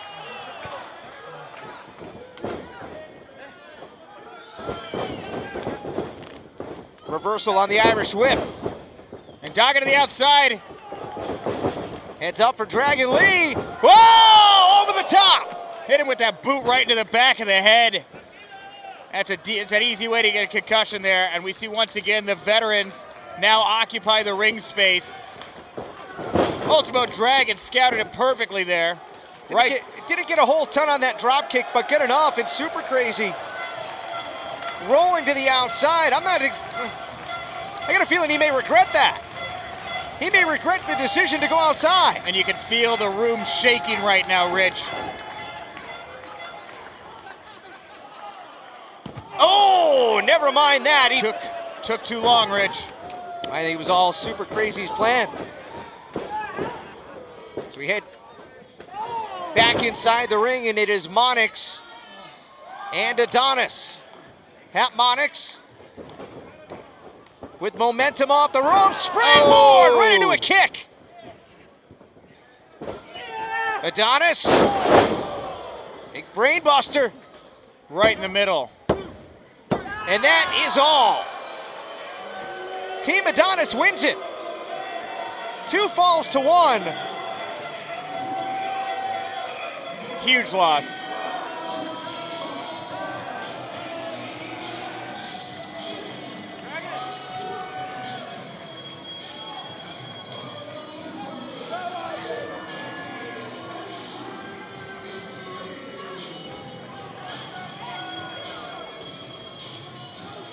Just standing on the broken body of Pat Monix, so disrespectful there from Dragon Lee.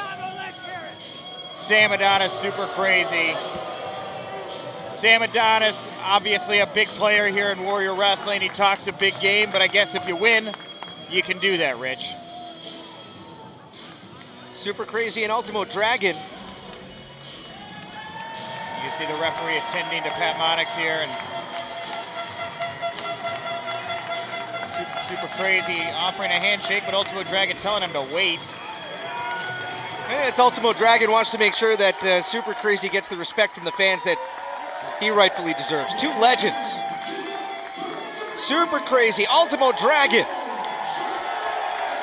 On opposite teams here tonight, but coming together at the conclusion of this matchup. Again, 2 legendary warriors here tonight at Warrior Wrestling 3. What an incredible moment there between those two. You think about the decades of experience, the decade of memories, the millions of fans that these men had the ability to entertain. A beautiful moment here with Ultimo Dragon alone with these wonderful Chicago fans here at Warrior Wrestling. Of course, earlier today, Ultimo Dragon was taking part in a seminar co-hosted by Warrior Wrestling and Freelance Wrestling, helping to train the wrestlers of tomorrow. A wonderful opportunity for anybody who got to take part in that earlier today. Now things just getting started here tonight in Chicago. Marian Catholic High School women's action on the way. One of 2 women's matches that we talked about earlier on. We saw an incredible matchup with Jordan Grace and Kylie Ray. But this one, a rematch of sorts. I'll tell you about it as we go on, but you have one competitor in this next matchup who is already achieving great heights, another who you'd have to think it is not far behind.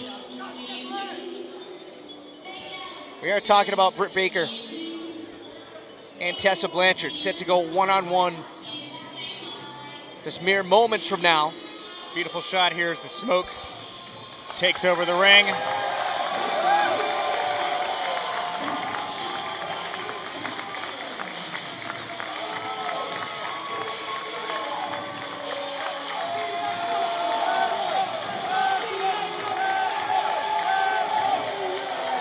What a couple of years this young lady has had. Absolutely, yeah, Rich. It is really Tessa Blanchard's time right now in pro wrestling. Earlier, we were watching Jordan Grace pick up a victory over Kylie Ray. I brought up how I thought Jordan Grace could be looked at as the queen of the mountain.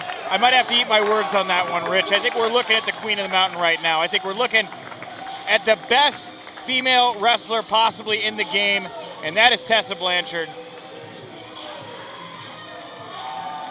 And of course, the Impact Women's Champion. She'll be putting that title on the line tomorrow night at Homecoming in a match against Taya Valkyrie with special guest referee, women's wrestling legend Gail Kim will be calling the action.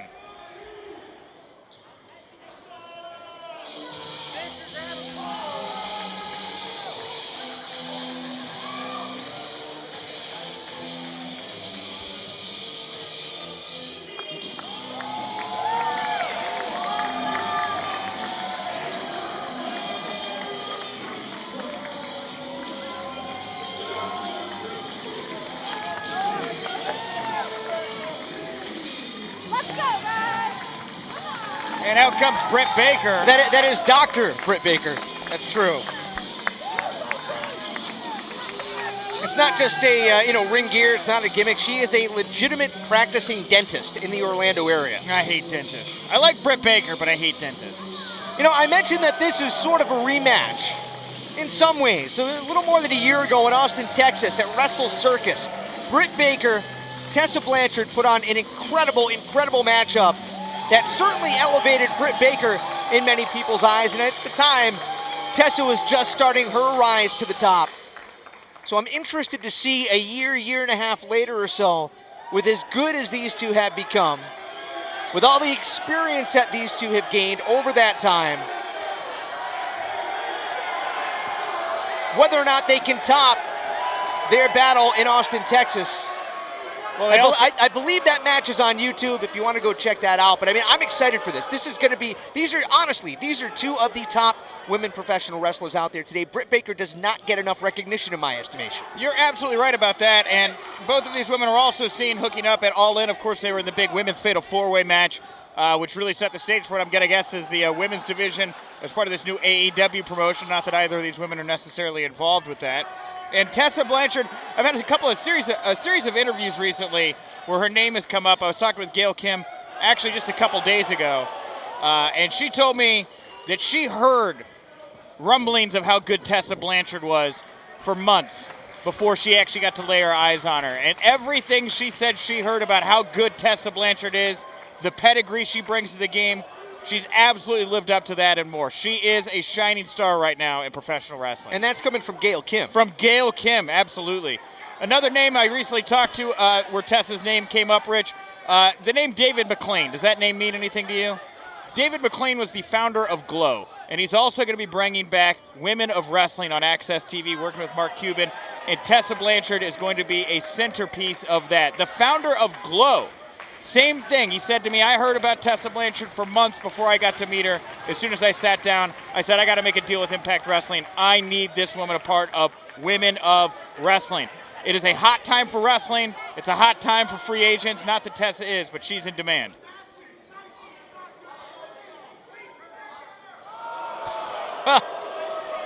You know, she finally convinced Britt, come on, yeah, we'll shake hands. We're going to do this for real. And Britt not taking too kindly to that. I don't necessarily have a problem with her taking the hand away, but she turned her back there to Britt Baker, which is never a good idea. Britt Baker immediately took advantage of that. Kind of surprised that Tessa would do something so foolhardy like that to start the bout, but she's still got time ahead of her to knock the kinks out of her game. Britt with that long reach and those long legs. She's got, what do you think about it? An inch, 2-inch height advantage on Tessa, so a little bit of an advantage there. You're right about that, but I don't necessarily see this so much as a size fight as it is a technical bout. You know, both of these women so synonymous with their grappling on the mat, their submission skills, and let's be honest here, Britt Baker, a dentist. If there's one thing I know firsthand, dentists specialize in pain. Baker able to grab hold of the bottom rope. Referee Brian Stifler here, breaking the hold. And then Tessa here quickly reapplying it. Get the foot on the bottom rope. I don't know if the referee saw that. Well, I think that Stifler here, the referee. Is that really his name, Stifler? Brian Stifler, yes. Okay. Yes.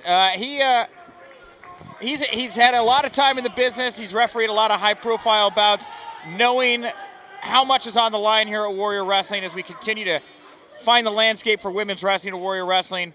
I think he's going to let these two women get away with a little bit here tonight. In the early stages of this matchup, if you want to call it a feeling out process. I mean, these two, I said it before, these two have wrestled each other in the past. They've studied tape on each other. So this isn't like your first time matchup where, okay, I'm not quite sure what the other can do. They know what they can do. It's almost a matter of kind of trying to be more patient. One count there and kind of waiting for your opponent to misstep a little bit. Yeah, but that's the thing is if you've wrestled the other person a couple times and you know how they move and you know that the other person can expect your moves, well, maybe that's your chance to become more creative here. Tessa Blanchard here, look at those vicious back elbows right there in the corner. I've got to think there's more to her arsenal than just a couple bouts here that's going to catch Britt Baker off guard. Blanchard with a big match in Tennessee coming up. Yes, tomorrow night, of course, homecoming.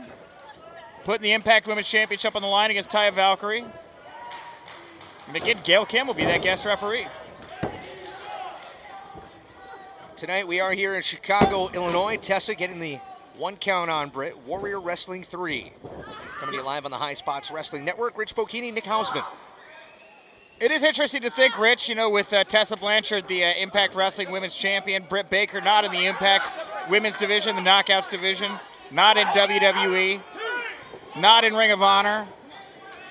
With all these AEW rumors, just a very interesting name to think about. Saw somebody, the heck with it. I saw Tyler Breeze tweet today, options. That was his tweet, options. What do you think he meant? We know what he meant. You get a 1 count right there. I think that he's thinking what everybody else is thinking out right now, Rich. And I was telling people all week, Warrior Wrestling 3, there's not just going to be a lot of great action. There's going to be a lot of great stars trying to make a statement. This is a statement show, Rich. And that's how you make a statement right there. Baker trying to put it away. Imagine the upset this would be. It's early 2019. A lot of money being thrown around in pro wrestling. If you can put on a great match, if you can pick up a big win, it can open up every door in the building. Kick to the gut, kick to the chin, and Baker into the cover. Tessa out at 2. Now, we should note the title is not on the line in this matchup. No, it's not on the line. Of course, Tessa has to put that title on the line tomorrow night at Homecoming. But regardless if the belt's on the line or not, a win over the Impact Wrestling Knockouts champion is a big win. You don't need to walk out with the gold. You just need to walk out. Come on! Look at that. And Brian Stifler put himself right. Referee Stifler put himself in right between these two women. And Tessa able to take advantage. Now, that was kind of, I got to give it to Tessa. I mean, that's bending the rules, but that was crafty on her part.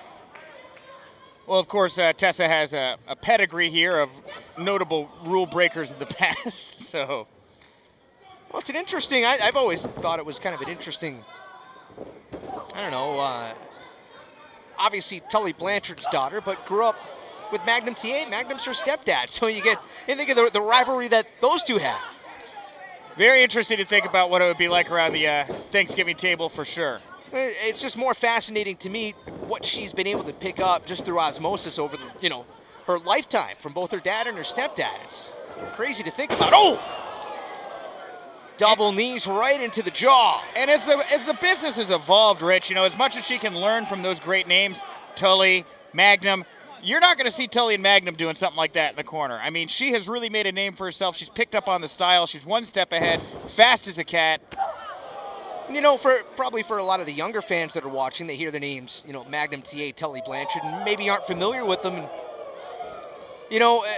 There it is. I hate to cut you off, but as I was saying earlier, these women are known for their submission and their groundwork. Right here, a very inventive submission move from Tessa Blanchard. Applying not just pressure to the knees here, but also the hips as she's starting to pry those legs in different directions. And look at her with that right leg there, keeping both ankles of Britt's completely in control. Britt's going to have to use her upper body to maneuver her way out of this if she can. Nick, I think that, the simple point that I was trying to make was, well, hold on here. This is incredible. I don't even know what you call this. This is what I said, though, Rich. Look, you said these women know each other so well. I said, well, then you got to show up with something different. This is different, Rich. This is not high-flying, though we may see a bit of that here. Who knows? Well, just to close my thought, and you said it, Tessa has made her name on her own. You can say Magnum TA, Tully Blanchard all you want. Again, to some of the younger fans, they may not know who those two guys are, which you need to learn. But that said, I mean, Tessa is that good that she doesn't need to hitch her wagon to their names. She's got it all, the total package in every way. The looks, the charm, the charisma, the in-ring brutality, the grappling skills, the submission skills. Is she the improvisational skills? Look at this. We didn't get a good shot of it. I think that she was twisting or pulling the fingers apart, using the guardrail as almost like a fulcrum. It's almost very British wrestling inspired there. A lot of British wrestlers go for those knuckles and those fingers. And Tessa, of course, world traveled at this point, picking up tips from every corner of the planet.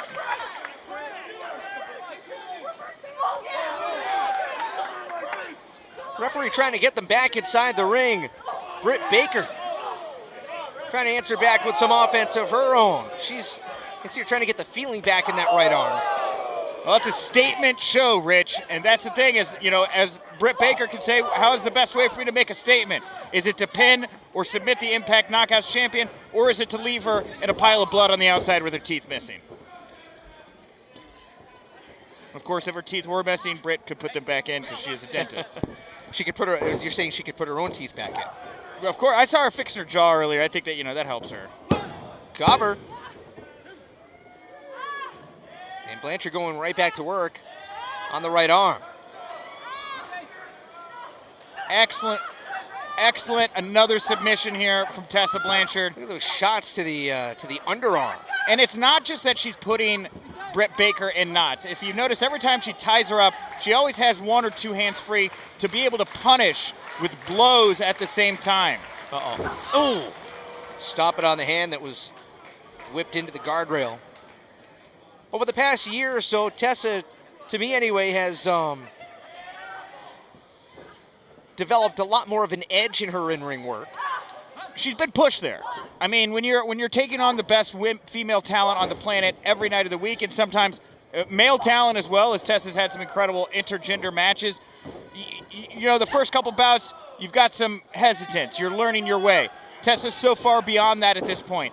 And when you drop that smiley, I'm new to the business act, you start to create an edge. And that's where Tessa's at now. Tessa got her left leg tied up on the top rope as the two trading shots. And you can see Tessa here, even though she seems to be in control, definitely feeling some pain. Standing waist lock. Might have been going for a German suplex. Baker able to hold on to the top rope. Oh! Side suplex by Baker. And this is the kind of thing that Britt has needed to turn the tide. This match has decidedly not really been in her favor up until this point, but maybe now. Maybe that side suplex, maybe this moment to rest and be on the ground, get her composure. This is exactly what Britt Baker's needed. She's really favoring that right shoulder. Well, Tessa's been working that shoulder. As you saw her just stretch it out there on the ground earlier when she had her tied up in knots. Every chance she's gotten, she's gone back to that shoulder. It not only makes it a soft spot for a submission, but you see, as Britt is throwing those blows right now, maybe not with the same velocity. I was thinking that on the outside when she was chopping away at Tessa that maybe, maybe there really wasn't as much behind those shots as she would like. Doesn't even seem to be. And Tessa is ready to phase her. Not phased, ready to go. It's almost challenging Baker to hit her as hard as she can, and she's absorbing that punishment. Oh! Well, if you're a boxer and you're trying to lure the other boxer into going off on you, it's because you're trying to tire that other boxer out.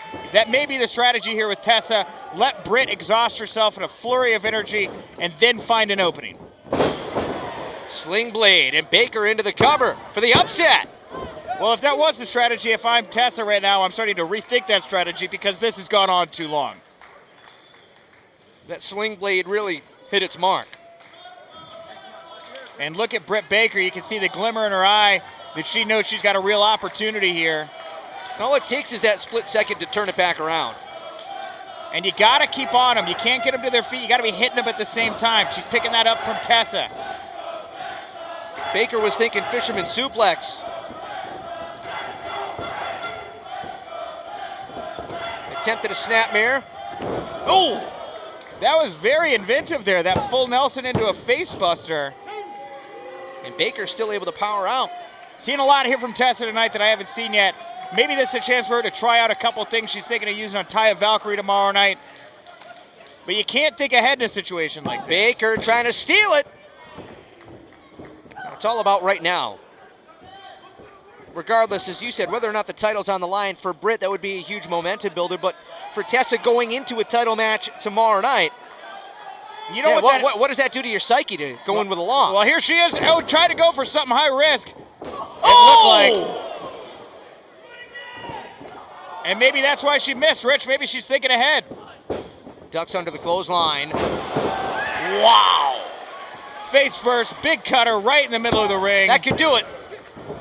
Baker again pops the shoulder up at 2 3/4.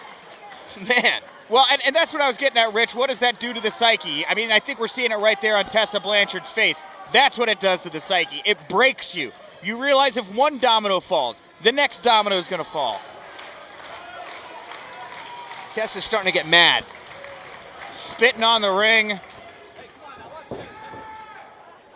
Blanchard can be very, very frightening when she gets angry. But it is Baker dropping down to one knee, blocking the suplex attempt. Blanchard misses with the clothesline, and it is Baker with a cutter. Tit for tat. Swinging fisherman suplex. Nearly put it away. I thought that was it, Rich.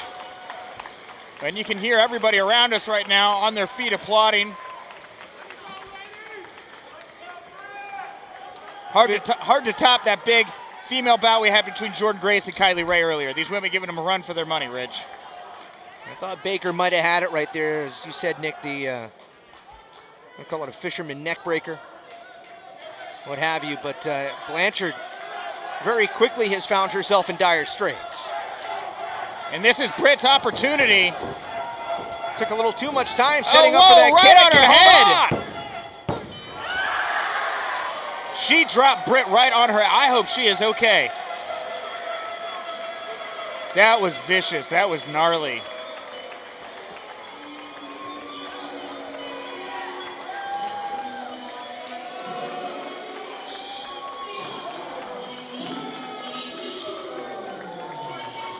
Well, and there it is, Rich. Tessa Blanchard rolling into Homecoming tomorrow night. Big opportunity for Taya Valkyrie to take on this woman right here. The Impact Knockouts champion, Tessa Blanchard. Gail Kim will be that guest referee. It'll be streaming live on Fight and pay-per-view. And Tessa, though, she is beat up. Britt Baker took her to her limits. You got to wonder walking in tomorrow night if was this a good idea on Tessa Blanchard's part to take this match tonight? Going into a title matchup with so many eyeballs. Looking forward to it tomorrow. Britt is slow to get to her feet. Listen, Tessa is a champion's champion. A fighting champion. I mean, again, you could say, well, you might want to bow this one out. What is the referee? I'm sorry, Rich. It just looks like Britt is telling the referee something. I wonder if she's injured or hurt. She seems to be fine, maybe out on her feet.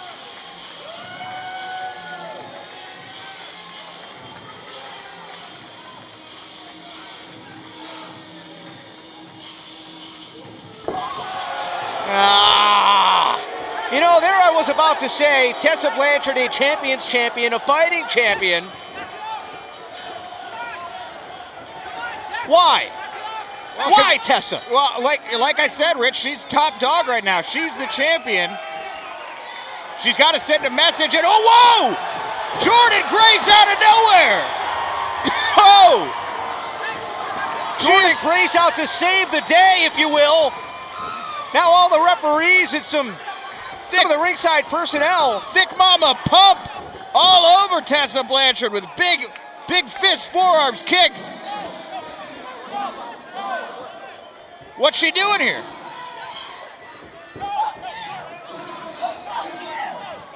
This is the second show in a row the two of you can't keep your hands off of each other. Tessa, this is the second show in a row you've done something unprofessional or unsportsman. The two of you need to stay separated. The next time somebody does something, you're suspended from the next show. It's over. Keep them apart. Keep them apart. Keep them apart. You know, I've seen commissioners, I've seen general managers. Oh, come on now, the warning was issued. And she's risking suspension here right now.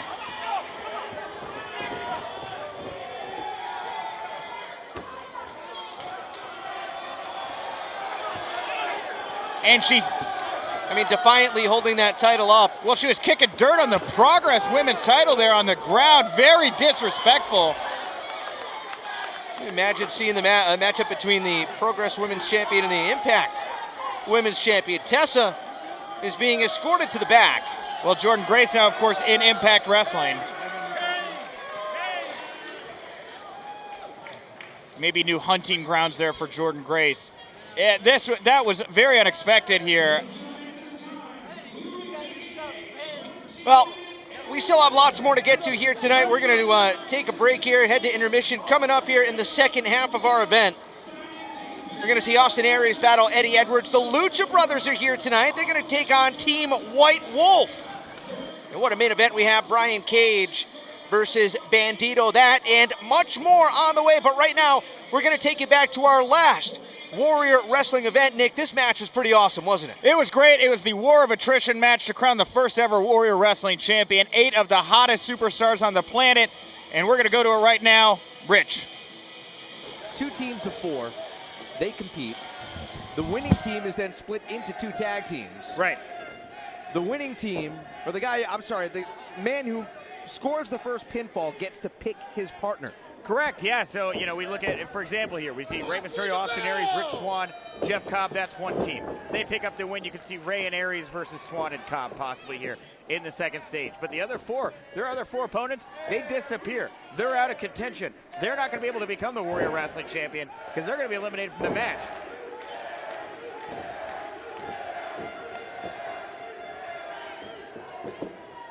And Sammy Guevara starting things off, and Austin Aries and Penta certainly were exchanging words pre-match. Oh, Penta was exchanging words with everyone. Well, it looks like Austin Aries in particular seems to have drawn his ire. Well, there's the tag. And Penta's going to get his request. He's going to get a piece of Austin Aries here to kick off this War of Attrition match.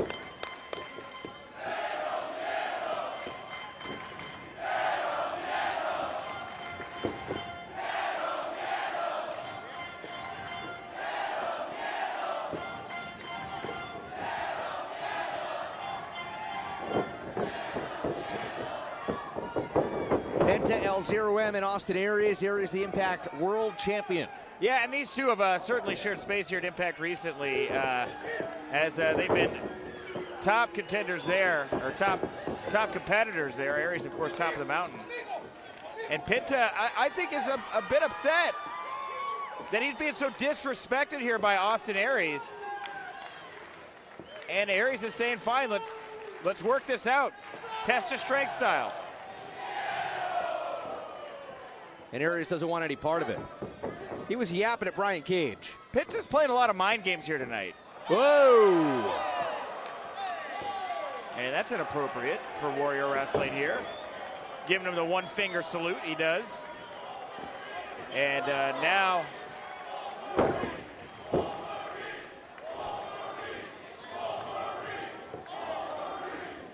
you can hear the crowd chanting Swolverine as Brian Cage has started to shave his sideburns to look like Wolverine, and he's, of course, very swole. Aries trying to match up. And Cage saying, now you want to test the strength? Let's go. Well, and this is really a dream match here. You know, you're talking about X Division present versus one of the greatest X Division champions of all time, Austin Aries. But very different athletes. I think in a test of strength, Brian Cage obviously would have the one up here. He's a freak of nature.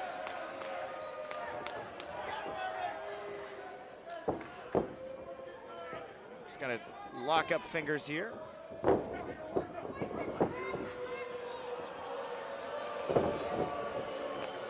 Aries is begging off everyone. Well, it's tough to say. Is this part of the game plan, or is he genuinely intimidated by a guy of Cage's size? I don't think he's intimidated. You know, Brian Cage recently took part.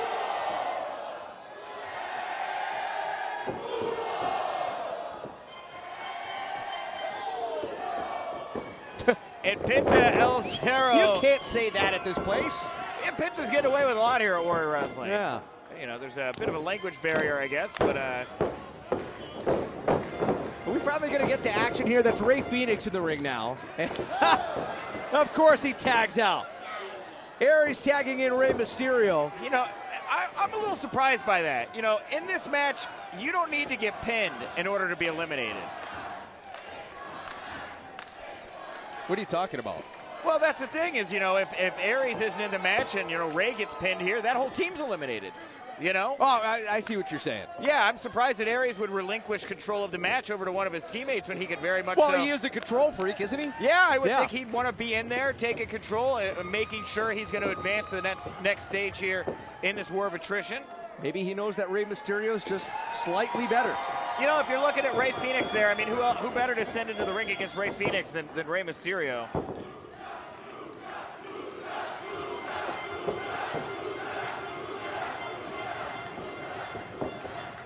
I mean, really, Rey Mysterio, the blueprint for current luchadors. Oh, 100%. And Rey Fenix definitely influenced, of course, by Mysterio. And whoa, Mysterio didn't get all of that. Fenix standing moonsault. Mysterio misses with a kick. And they both pop right back up. Such respect there between these two men. Being able to throw those kinds of counters, you talk about Rey Mysterio really being the blueprint for what a luchador is now. With every generation, there are so many more new moves and techniques that are applied as the next generation that finds a way to work around them. And I think we're seeing that here with Rey Fenix against Mysterio. Springboard into the electric chair. And whoa, hold on here, Fenix. Oh! Oh, come on! We were going to see a 619. Well, and Austin Aries tagged himself in and out, just rakes the back. Look, Aries is the team captain, Rich, the team captain. If he thinks it's in the best interest of the team, he's going to tag himself in. Aries cartwheeled over, rings the ears of Fenix, who whips in and out through the ropes. A little bit of a taunt there for Rey Mysterio, the way he Whoa. did that. My goodness, wow! What a drop kick! Rey Fenix is incredible to watch! You can't hurt what you can't touch. Aries is hung up at the bottom rope. You can see his teammates there, Jeff Cobb. Apparently that tag is legal. Well, technically he was still in the ring, right? I guess so. Feet were under the ropes. Whatever happened to tag ropes anyway? Tough in an 8-man. Yeah, it is, isn't it? It's more of a rhetorical question. My goodness. Look at that. You know what? Every time I see Jeff Cobb, it seems like he gets stronger. He manipulates bodies like 8-year-olds manipulate putty, It's like Play-Doh to him, Rey Fenix is.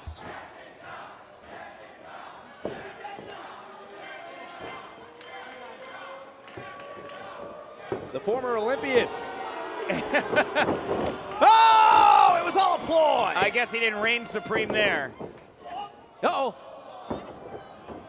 Jeff Cobb. Oh, my God. An F5000 there from Jeff Cobb. You got F5s and you got F5000s. Jeff Cobb does it. It's 1,000 times more impactful. And Penta L0M diving into the ring, set to go one-on-one here with Jeff Cobb. Cobb's not used to being on the other side of this.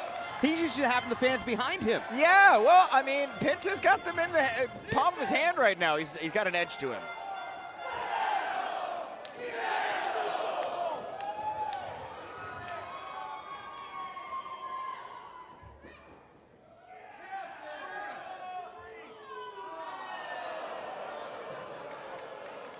Give him the old Hawaiian salute there. Uh-oh. You know when the glove comes off, that Penta means business.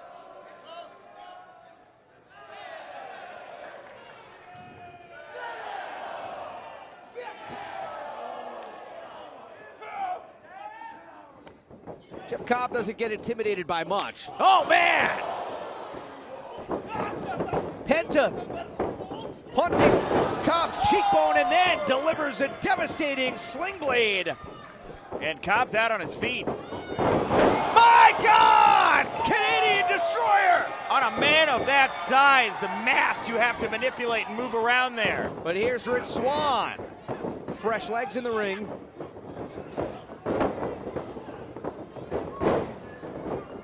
Wow. incredible athlete. Nails the drop kick. And that's the thing about Rich Swann, it's precision. It's that flip and nailing it and being able to pivot and maneuver yourself to exactly where you want to be so you can execute your next devastating maneuver. Oh, and a huge super kick by Penta. Swann still on his feet, but barely.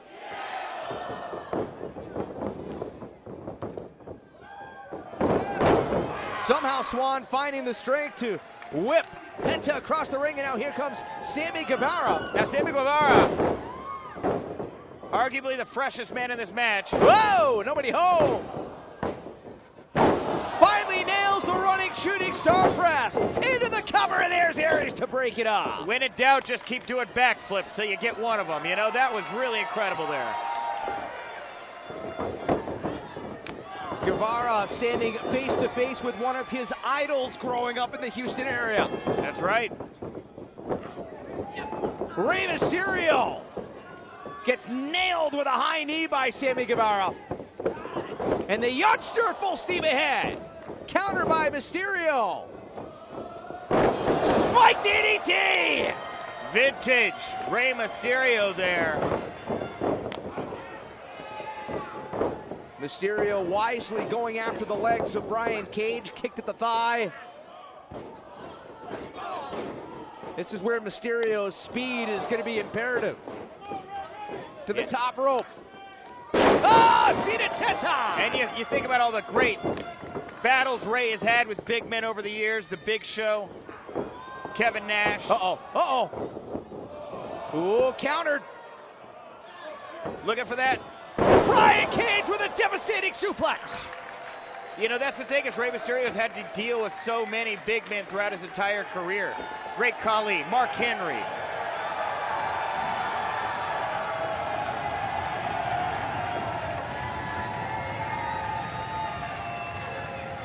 And now the two big men from each team set to go toe-to-toe. This is what the crowd's been waiting for, it sounds like. Brian Cage to your right, Jeff Cobb to your left. Irresistible force meeting the immovable object here. Thank you, Gorilla. You're welcome, Rich.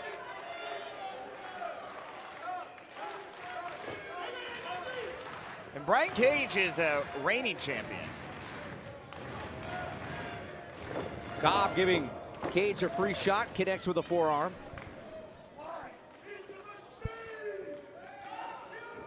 Oh, and another one. What did you just say about Cage? I was saying here that Cage is a reigning champion, and Cobb, obviously, without a title around his waist, you know, it'd be great to make an impression, pick up maybe the pinfall here against Brian Cage, and not just win that Warrior Wrestling title, but open up a pathway maybe to another. Cage with a super kick. And the Swolverine winding up. Uh-oh.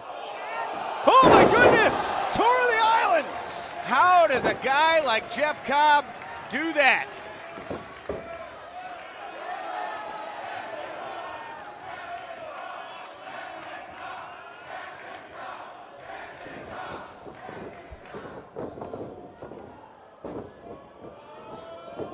Cobb going for the people's moonsault. Cage has seen it one too many times and is able to get out of the way. And look at that. The way Brian Cage moves around, a guy that size should be able to move like that. Full speed ahead, freight train collides with the other coming down the same track, and now a German suplex by Brian Cage, but Jeff Cobb says, no sir, here's one for you!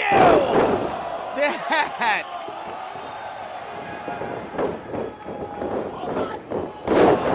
What a collision! Two Goliaths throwing everything they've got at each other right now. If you are just joining us here on High Spots, we're coming to you live from Chicago, Illinois. Warrior Wrestling 2, and this, the main event tonight. First ever time we're seeing a war of attrition matchup. Right now we are in stage 1 as the tags are made to two fresh men. That is Rich Swann on the right, Sammy Guevara, who is on your left. Yes, and Guevara again representing the team of Brian Cage, Penta, and Phoenix.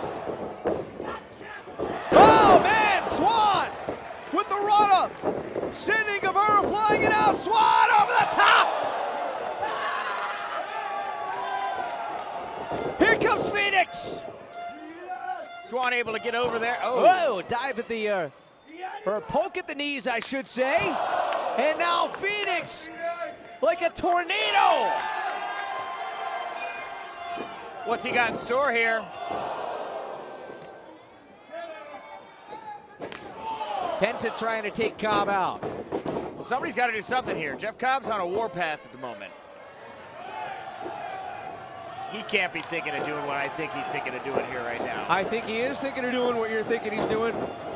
Cobb winding up. Uh-oh, Brian Cage in the way. Oh, a spine buster so close to the ropes there. Wow. And now I think Cage is thinking about doing what you think.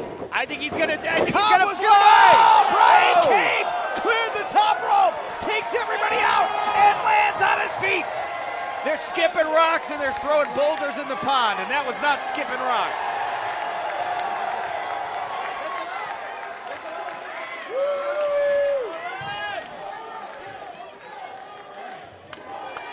And where's Rey Mysterio? There he is. Aries tagged himself in. Aries tagged himself in. You gotta be kidding me.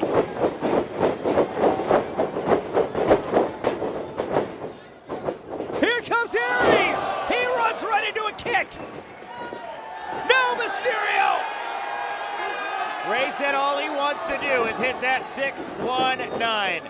And To his own tag team partner. what is the logic in that, Rey? Mysterio seated senton on Penta. So much respect for Rey, but why attack your teammate? There's too much on the line. And now Cage might be the recipient of a very special 619. No, Rich. My God. A 916, that got reversed right there. And now Rich Swann. Oh my God. And Brian Cage stacking him up like garbage. Oh, double stop by Phoenix. And Rich Swann's head smacked off the Sammy Guevara. shooting star. Oh my goodness, oh my God. Rich Swann, Jeff Cobb, Austin Aries, and Rey Mysterio eliminated, gone, kaput, done, out. They don't exist anymore in the Warrior Wrestling title picture. That is incredible. Well, good job, Captain Aries. Your team's eliminated. That is stage one. Stage one completed there with Sammy Guevara picking up the pinfall victory. So he will get to choose his partner for stage two. Absolutely. Here's the announcement.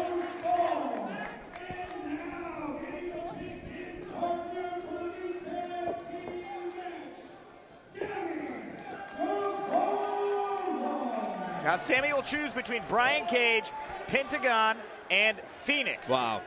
How do you choose? All amazing. I mean, they're all great in their own way. You know, what are you looking for if you're Sammy Guevara here? And also, let's reflect here, Rich. I mean, Rey Mysterio, Austin Aries, Jeff Cobb, Rich, all four of them.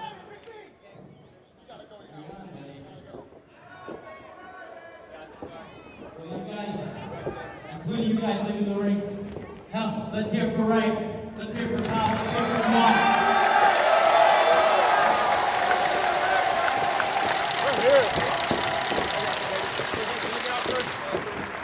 You guys are truly some of the best in the world. But tonight was not your night. Gracias, Rey.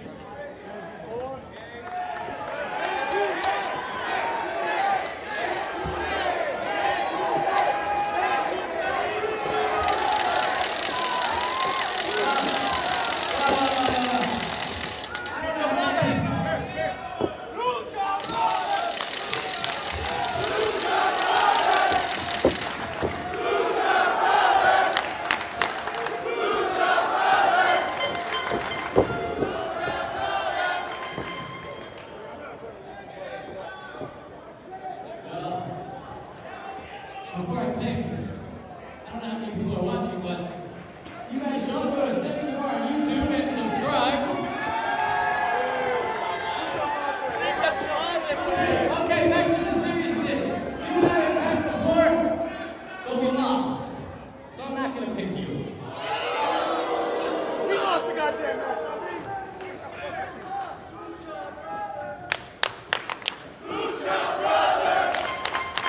like Pizzer wants to team with Phoenix here.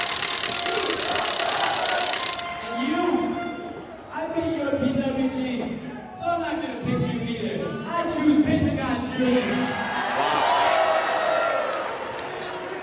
Breaking up the Lucha Brothers.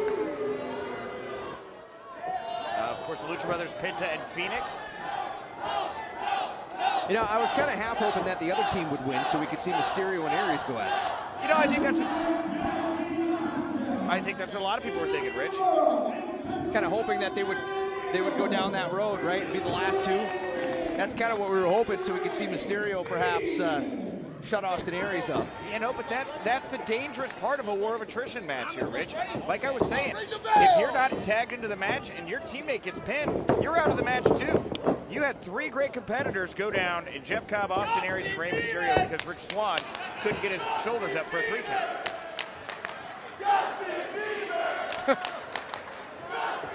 They're chanting Justin Bieber at Sammy Guevara, which I don't know if he caught what he said. Subscribe to his YouTube channel. Does a lot of YouTube stuff, so. Yeah, okay. You know, I would say he used to be a nice kid.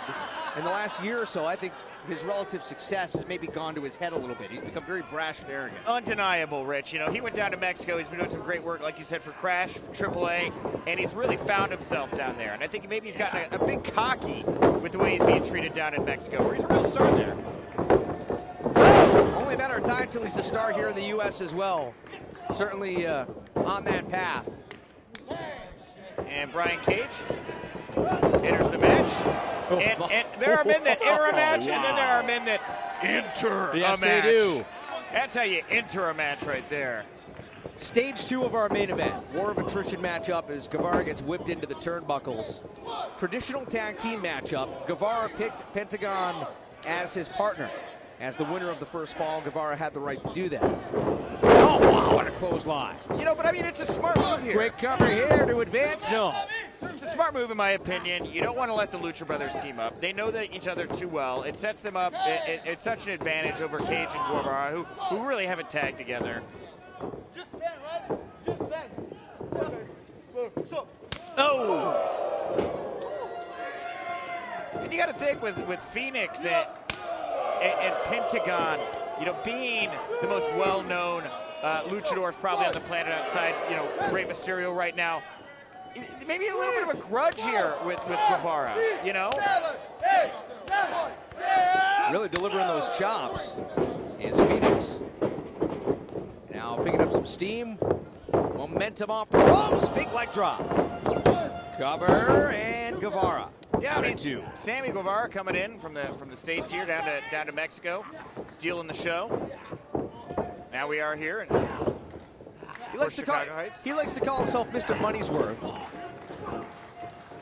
that that's a bad thing to tell yourself. I'm going to give people their money's worth, but I mean, he really believes that people come just to see him. Let him believe that, Rich. Well, fair enough. It's wrestling, and what I believe is that Brian Cage does not look fatigued in the least. I mean, it has already been 20-plus minutes in this match. Intense competition. Oh, my. And you got Brian Cage doing stuff like that. He's doing curls with Guevara. Yeah, that's one thing. You can walk into a gym, look at the weights and say, how do I lift these today? Or you can look at the people lifting the weights and say, how do I lift them today? Tag made to Rey Phoenix. And double team maneuver here, suplex. Excellent teamwork here. Now Guevara able to twist himself free, big super kick, and now a high knee. Really showing some aggressiveness here. Tag made to Penta. And he snuck it in. Sling blade. Another. Pentagon, ball of fire here. Yeah, but Cage right back on his feet. Imagine that big tree trunk of a leg kicking to the bottom of the chin. I can't even fathom what it would be like to be hit or kicked by Brian Cage. I imagine it's got to be like being slugged with a baseball bat. Probably being like hit with a telephone pole. You know, a telephone pole probably closer than a baseball bat. Head scissor takedown, and Penta trying to keep the momentum going, but instead Brian Cage kicks at his knee. Penta up. Double D's to the back. And we are here inside Marian Catholic High School in Chicago, Illinois. I'm Rich Bocchini. There's Nick Hausman. I'm right here. I'm Nick Hausman. Good to be back, everybody. You're being blocked by the TV, so I mean, wave to the nice people. Oh, good to see everybody. If you want to see the end of that last match, that was the War of Attrition match. You can head over to High Spots right now. You can watch that on demand. Absolutely, yeah. Go to High Spots. If you're live streaming the show here tonight, you're watching us there. And if you want to watch, of course, the rest of the last show and all the Warrior Wrestling shows, go to High Spots. We are set for action.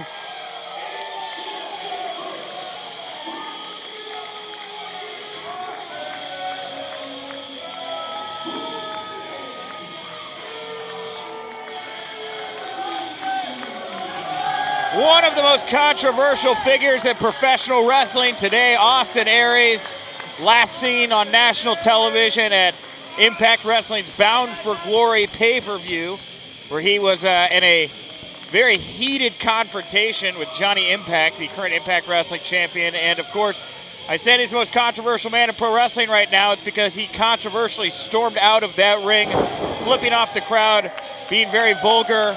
Has really not been seen on a national stage since. This is probably his biggest bout here at Warrior Wrestling since that Bound for Glory appearance. And look at him there, banana in hand. Classic Austin Aries. It's important to have your potassium before a big match. Want to stay hydrated. And if you're enjoying this... Keep your electrolytes up. Oh, well, of course, you got to drink some Gatorade if you want electrolytes.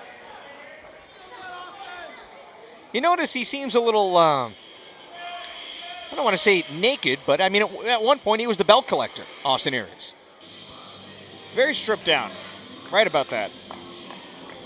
One point held, the Impact Championship, the Defy Championship, the Defiant Championship, among many others. I think he had 6 titles at one time, but...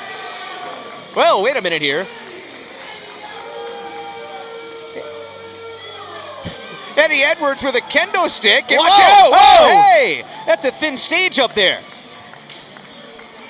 He just poked our ring announcer like he was the Pillsbury Doughboy. Yeah, Kirby Alexander, our ring announcer there, nearly fell off the stage. Eddie Edwards, we had Super Crazy on the show earlier. Well, we may be looking at Super Crazy right now.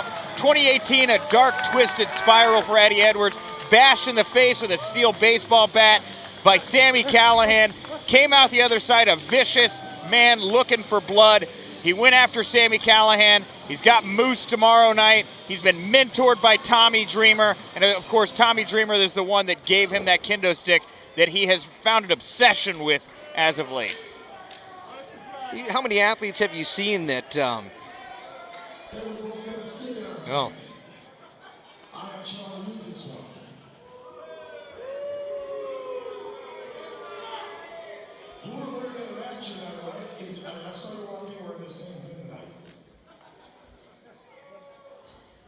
Last night I went to Wisconsin, I faced Jimmy Jacobs.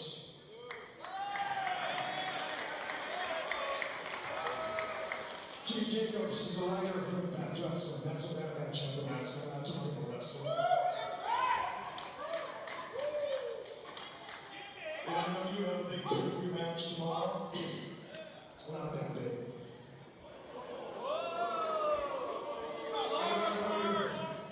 You're in pursuit of reaching the top. But anyway, I gotta ask a question here. I've known you a long time. You used to be one of the guys that was trying to protect what we do here. Right? One of the professionals. Right? But now you're letting guys get over at your expense, right? Some amateur acts break in your face, they get a bunch of accolades, and you just fall back to the wayside, right? Well, if you want to come over and stop and talking, you're more than welcome to. But you still here out there. You used to be one of the guys I looked up to, right? Because you were trying to keep professional wrestling what it's supposed to be. Right? But now, you're some B-rate Tommy Dreamer. And consider that Tommy Dreamer seen you to begin with. When you get out, that makes you D. She has some Spider-Man from the Ultimate out in there. Because I'm real smart. So quite carefully with the deal, man. Wrestling here tonight, frankly, Chelsea's not back there. There weren't enough donuts for him to be here. Wrestling you here tonight, it's beneath me.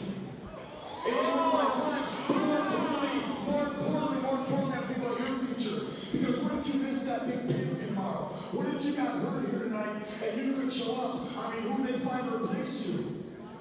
Should I tell you me? So I'll tell you what. Watch it in the back, one more time, explain what happened, and save yourself the embarrassment. Because you know right now, I'm not really someone to play around with because I live by my rules.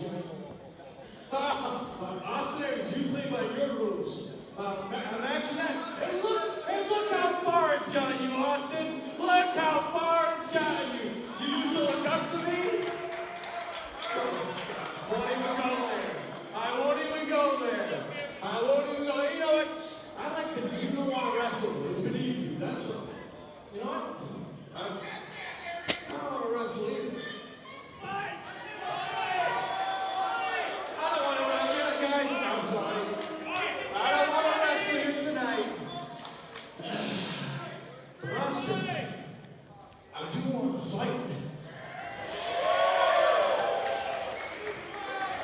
So now if you're as big of a man as you say you are, as you think you are, what do you say?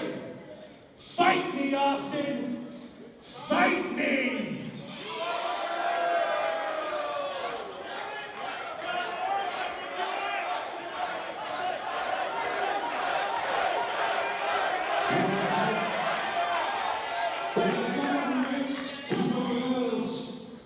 If this is going to be a fight, then I guess there are no rules, right, Eddie? So then all you got to do is you got to ring the bell to start the match, and ring the bell when I beat him. Is that cool?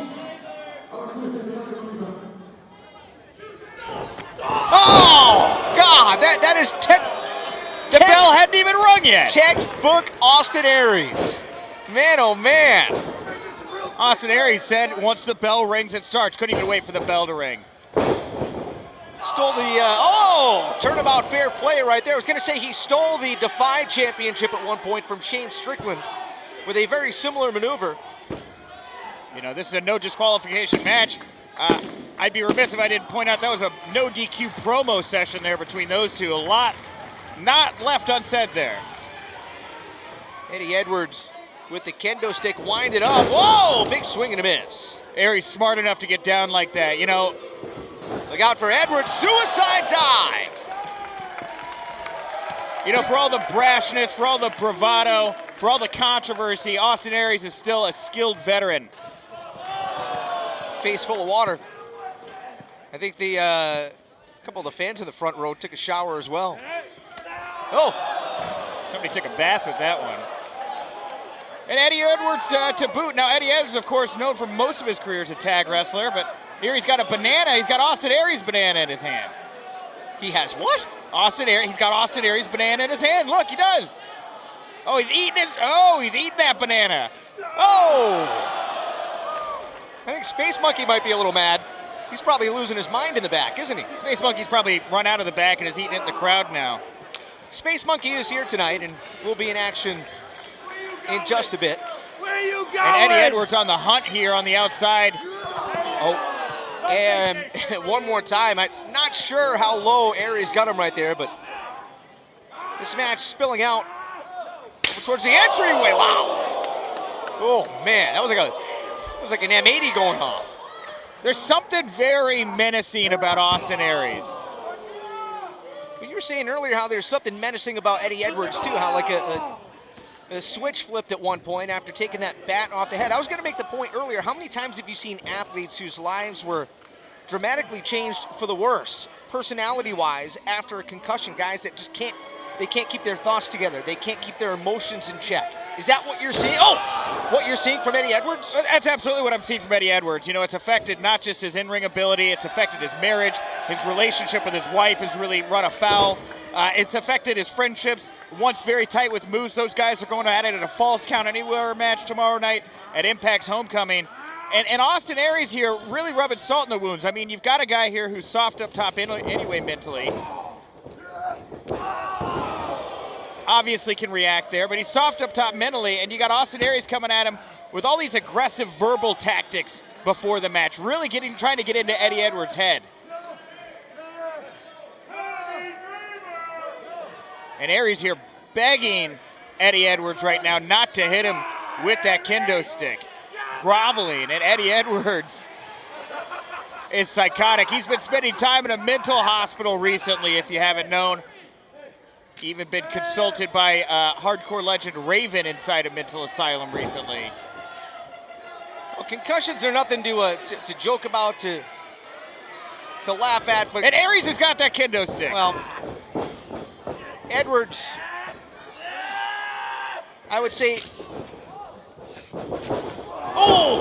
a bit more unpredictable even than Aries. Everything Aries does is so calculated, so cunning.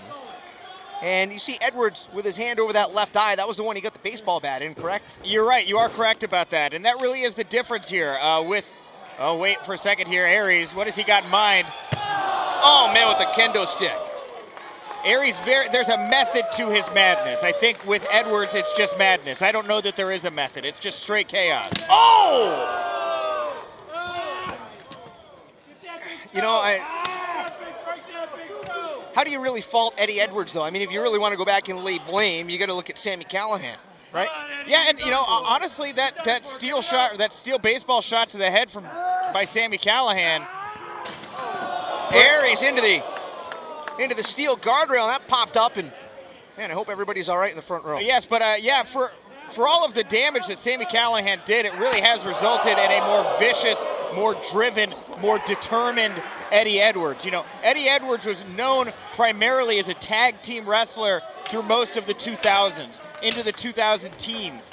Here he is now, a man on his own. He was really trying to find himself. And it wasn't until Sami Callihan, here we go, talking about trying to find himself, trying to find Austin Aries on the outside right now.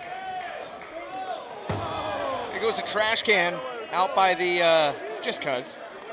That's in the ring area. Oh, I'm having a tough time. Oh, there's Aries, okay. Aries has got a trash can of his own and like a pirate looting right now, grabbing everything in sight. There is Aries, and Eddie Edwards now being tied up and choked with that kendo stick. It's very dangerous here. A normal chokehold with your arms can cut off so much circulation. That kendo stick just applies even more pressure there when you're in a chokehold. Uh-oh. Oh, chair right into the gut. And Edwards going after Aries, who is heading for higher ground. Oh!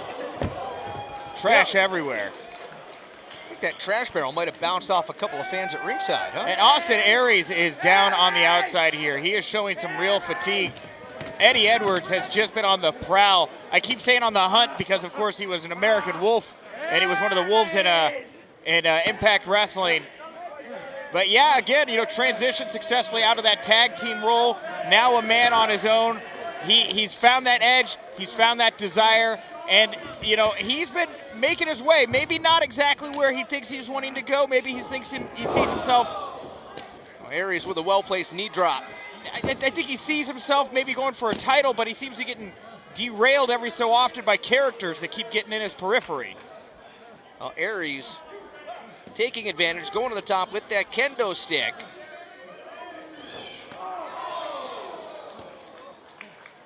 Aries comes crashing down hard on that top turnbuckle. And we already know that sensitive area down there. Whoa. Low blow earlier from Edwards. Wow. Nice elevation on the enziguri by Edwards. And Aries is out and dazed at the top turnbuckle there. Dangerous place to be.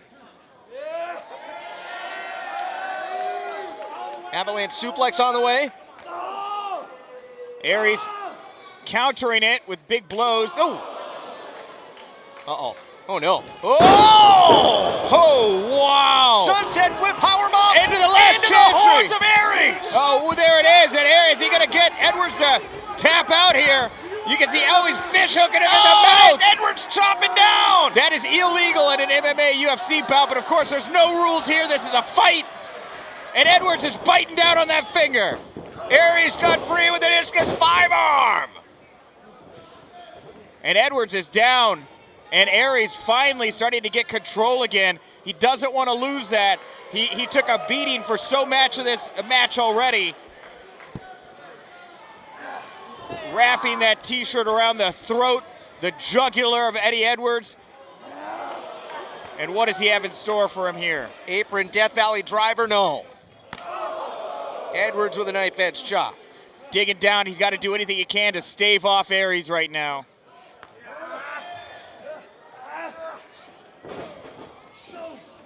And a battle here as Aries is on the inside looking to bring Eddie in with him.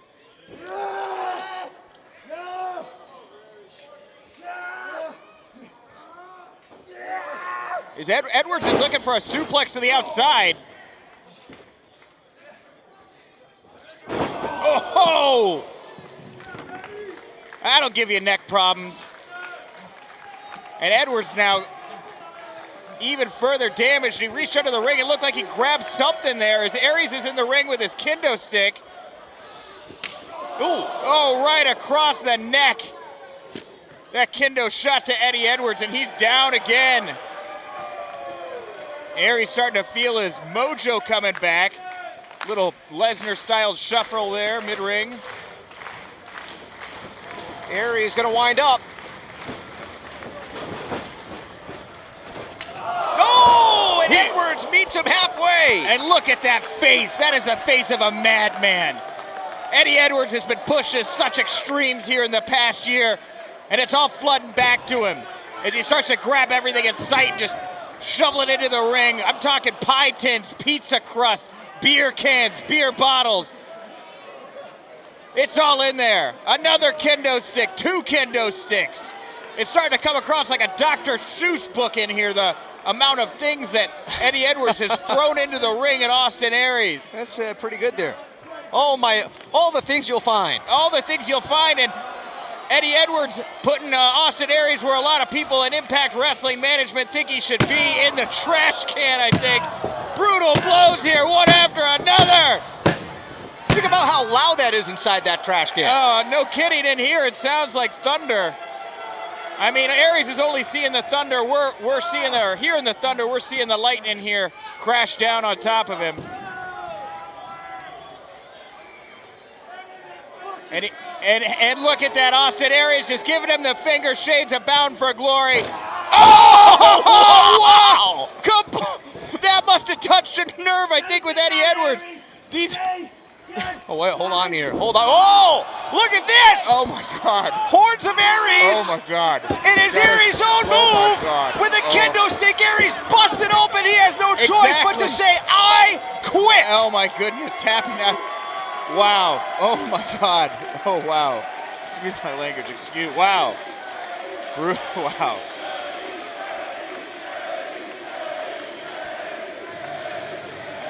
Yeah.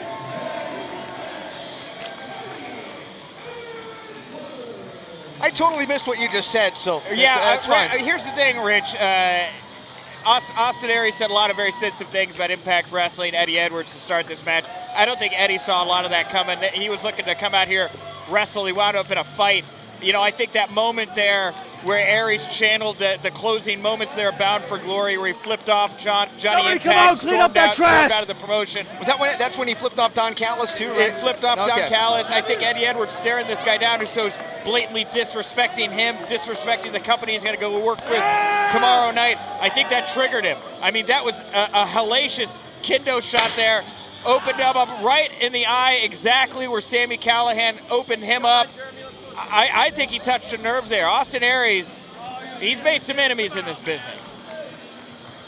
You think Austin Aries has some enemies in professional wrestling? Well, again, it's just, you know, there's a whole bunch of Impact guys out there right now, and guys and women that are looking to turn that promotion into a new direction, you know, really get that place going. And Austin Aries has just been, you know, he's been very disrespectful of that. And that was a very brutal kendo shot there from Eddie Edwards, and it felt, you know, in this business they call them receipts if you get disrespected or hit. That kind of looked like a receipt to me that Eddie Edwards was dishing out to Austin Aries, and That is just my opinion about what happened right there. So, well, your opinion, of course, matters. As, again, I think I opened the broadcast by saying this. You are the esteemed managing editor of Wrestling Inc. Yes, I am actually going to have to write about this tomorrow. You were going to have to. Yeah. I thought we were getting our ring announcement. They are indeed cleaning the ring instead. Still lots more on the way. I can't wait for our main event tonight when Brian Cage puts the Warrior Wrestling Championship on the line against Bandito, but still lots more on the way. I'm excited for this freelance free-for-all matchup, Nick. Yes. Well, let's hear. I'll give Kirby the microphone.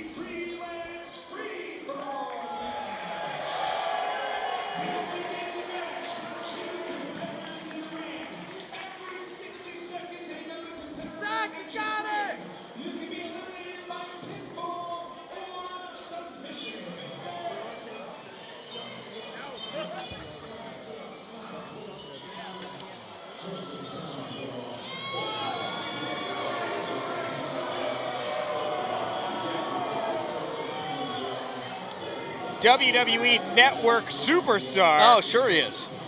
Star of Holy Foley, which got, I think, a total of 10 episodes on the WWE Network before being unceremoniously canceled. So if Frank the Clown is a WWE Network superstar, right? What does that make me?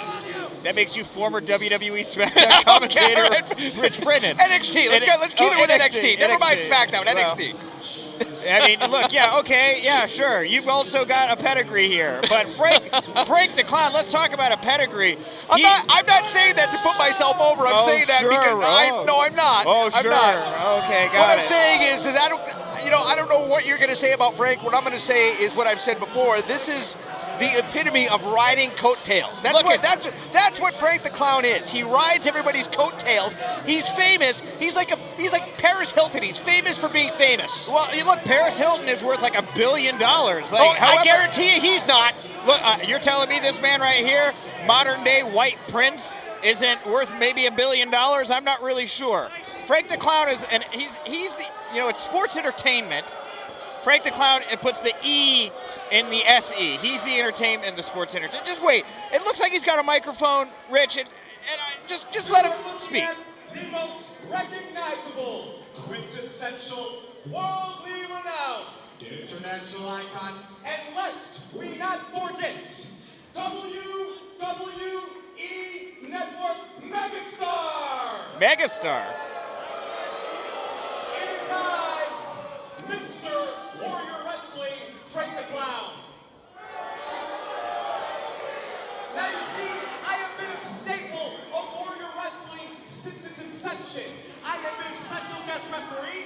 I wrestled a match the last time I was here, in which I put on a 5-star performance that pundits are still talking about till this day. To this day, very true. To this day. Now you see, every time I'm here, I make an impact. I make sure that every single person here is talking about Frank the Clown when they go home. And tonight will be no different.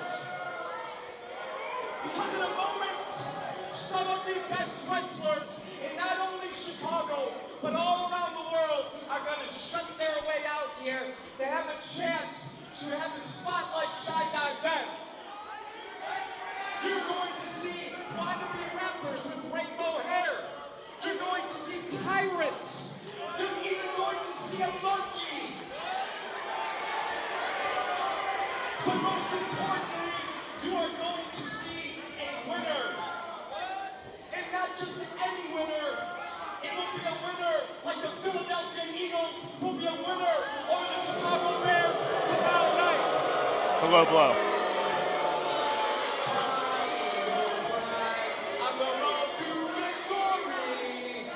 He's from Chicago.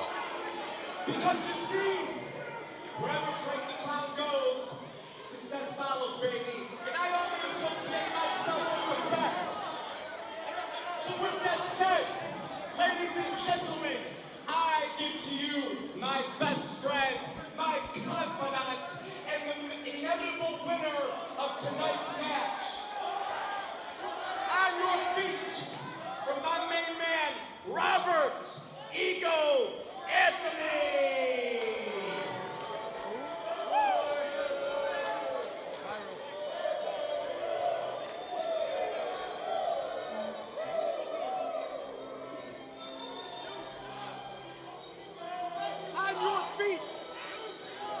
If Frank the Clown is a WWE Network superstar. Yeah, megastar. Megastar. That's what he said. I don't even know. I don't even know what I'm going to say. What does that make Corey Graves? What does that make Sasha Banks? What does that make Superstars? They're superstars. He's a megastar.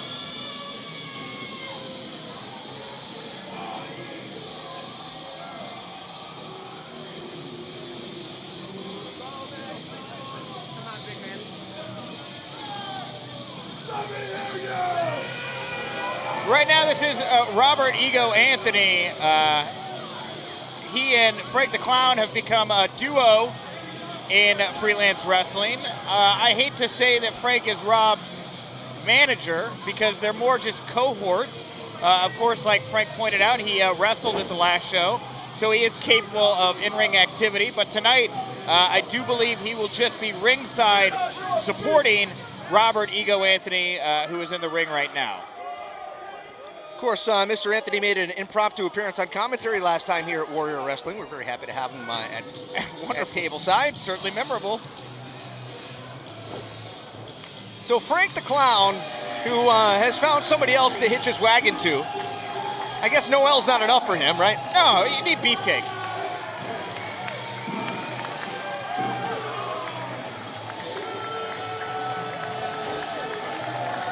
On a show that is stacked with hot, up-and-coming, rising action and entertainers, nobody stands above the pack more maybe right now than Flying Brian Pillman Jr., a member of the Hart Foundation in MLW. Indeed he is, a youngster, very fresh to the business. Of course, you hear the reaction for Pillman. No doubt many of the fans here remember his dad. Of course, yeah, Brian Pillman. While I was watching Austin Aries, I was getting shades of Pillman, honestly. Were you really? A little bit, yeah, of course. Wild man off the chain. But Brian Pillman Jr. making a name for himself now, and very cool seeing these two start the match off here. Robert Ego Anthony is a former CZW World Champion. He was also recently featured in a Battle Royal only a couple months ago on Monday Night Raw that was hosted by one general manager, Baron Corbin. Didn't win that Battle Royal. But we'll see if he has more luck tonight in this Battle Royal. It's kind of an interesting way to have a Battle Royal, isn't it? Yeah. It is not an it's not an over-the-top. I don't know if you heard the ring announcements. We were probably yapping away. It is not an over-the-top rope Battle Royal. Big power slam. It is actually elimination by pinfall. That is correct, yes. Pinfall or submission. You can get eliminated by pinfall or submission in this bout. But if you go over the top rope and your 2 feet hit the ground, you know, that's fine. You don't get eliminated that way. Well, I think we have our next entrant.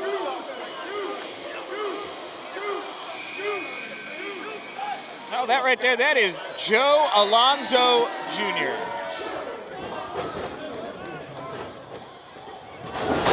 Nice Hurricane Rana.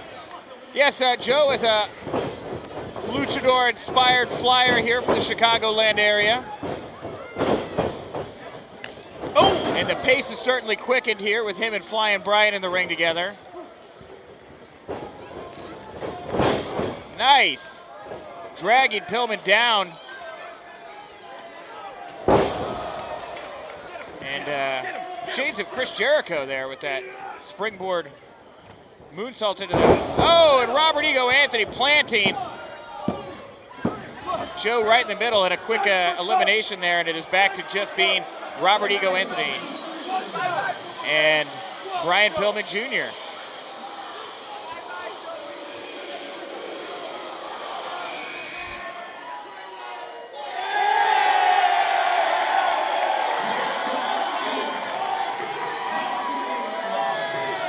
Big reaction here from the fans in attendance. They love Space Monkey, Rich.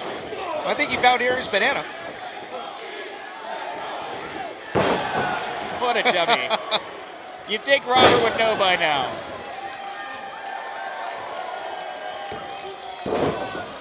I like that Space Monkey has started wrapping his tail around his waist like a belt.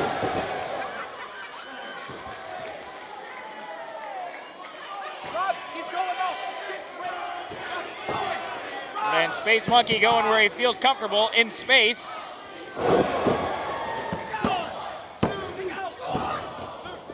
I love the story of Space Monkey, Rich. A monkey sent into space, landed on the moon. By the Canadian Space Agency. By no the less. Canadian Space Agency, trained by Martians on the moon how to space fight. It's amazing. It's really, it's an underdog story, you know?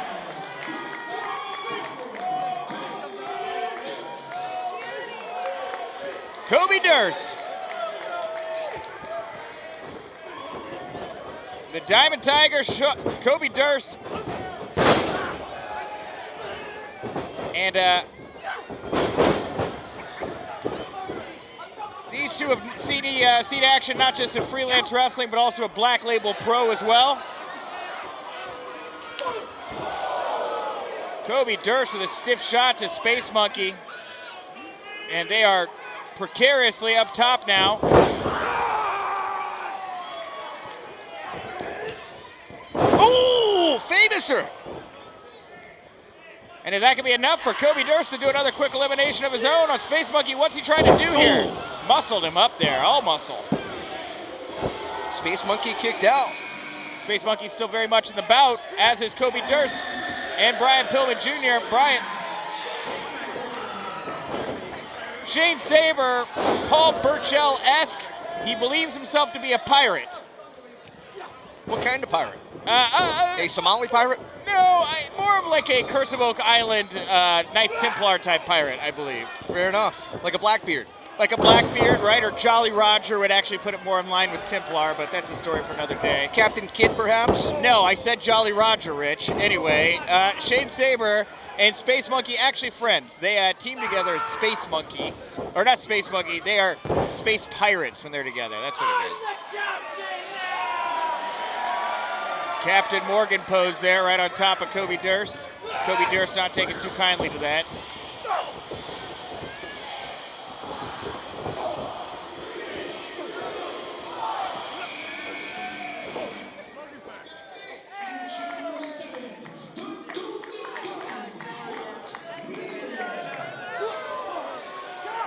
Again, this is the freelance free-for-all matchup.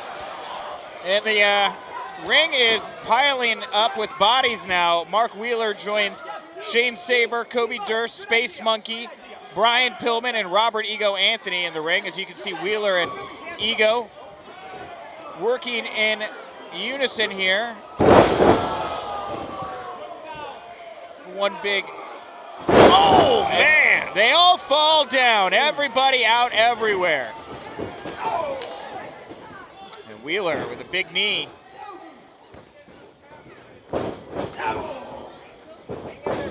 And at this point, Ego and Pillman have been in this match the longest.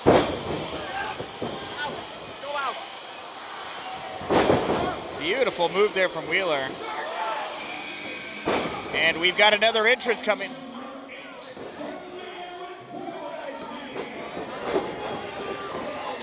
Now, Wardlow is an interesting character, Rich. He's going to be the biggest, baddest, scariest man in this match. But is it going to be on everybody in the match to team up on him and take him out? Or is he going to run ragged here? Well, as you can see, yeah, they are all going after him. That's smart. Yeah. Look at Wardlow. Muscles like a tank.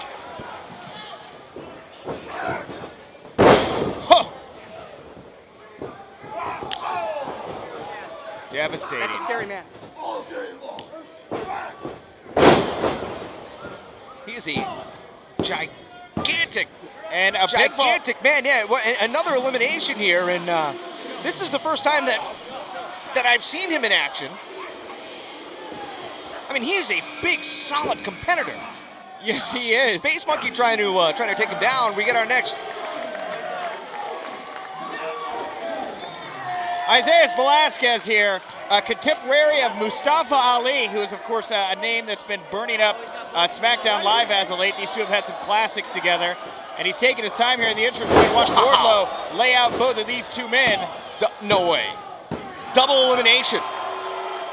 And that is 3 men gone at the hands of Wardlow. Kobe Durst here, going to try to catch the big man off guard as he's perched up top. Turns that into a power bomb. And Wardlow is just destroying the competition.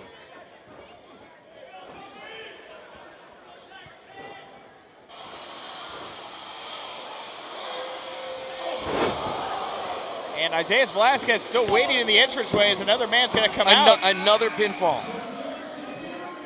Well, if you're Isaiah Velasquez, I would stay out of the ring too and let Wardlow do his do what he's doing.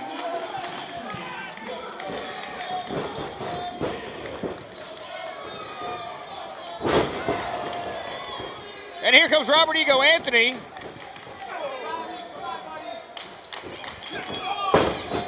And look at Isaiah go. A wonderful technical wrestler is Isaiah. Very, very quick. Space Monkey here walking right past us. Best of luck next time, Space Monkey. And marvelous Matt Nix in purple there. We just get a great shot of Frank the Clown's head running by the camera there. Marvelous Matt Nix here. The man in the purple, actually the owner of Freelance Wrestling. Quick cover here, and here's a kick out. Who's our next entrant going to be?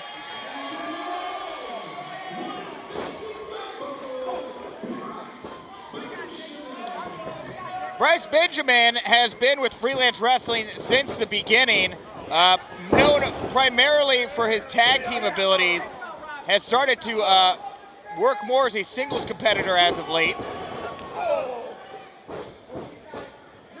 And what an opportunity for him to, well, if he can get up there. What an opportunity for Bryce Benjamin to make a name for himself with a big win here at Warrior Wrestling. Cover, good for the elimination. Now again, this is a battle royal. It is a battle royal, but it is not an over-the-top rope battle royal. So pinfall or submission. And Isaiah and Bryce Benjamin here. Two originals from Freelance Wrestling. I do believe both of these men were on the very first Freelance Wrestling show 3 or 4 years ago at the Abbey Pub, which has since burned to the ground. Oh, really? And does not exist anymore. Another entrant on the way. I do believe this is the final entrant here in our Freelance Free-for-All Battle Royal.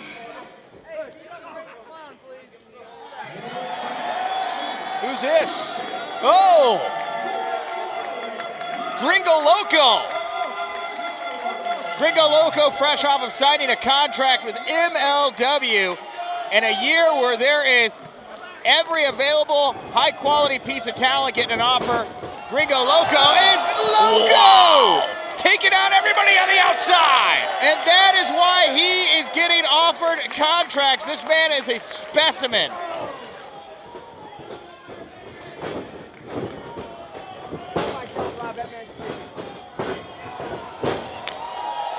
And that's why you do DDP yoga. Great strength in your core there. It's important to have a strong core. Look at that. Without a strong core, you think he could pull that off? Well, he calls himself the base god. He looks like he's, you look at him and say, well, he's a big guy, but man, he moves around so deftly, doesn't he? He does. He really does. Deftly is a great way to describe it. He calls himself the base god, though, because wherever he is in the ring at any given time, he is prepared for another wrestler to jump at him. Oh, my God. With offense and an amazing springboard cutter there from El Gringo Loco. Did he use the bottom rope? I believe bottom or middle rope, one of the two. And marvelous Matt Nix. Well, he'll eat a cutter for his time, too. And he's on his way out. And Wardlow to his feet. Wardlow looking like something that came out of the WCW power plant.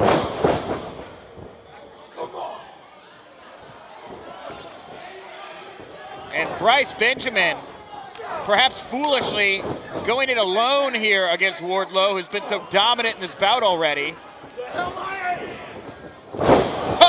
Wow. Turned him inside out with that one. And Pillman Jr., just like his dad, a loose cannon, calling out the big man. And if this had been an over-the-top rope battle royal, would have eliminated Wardlow.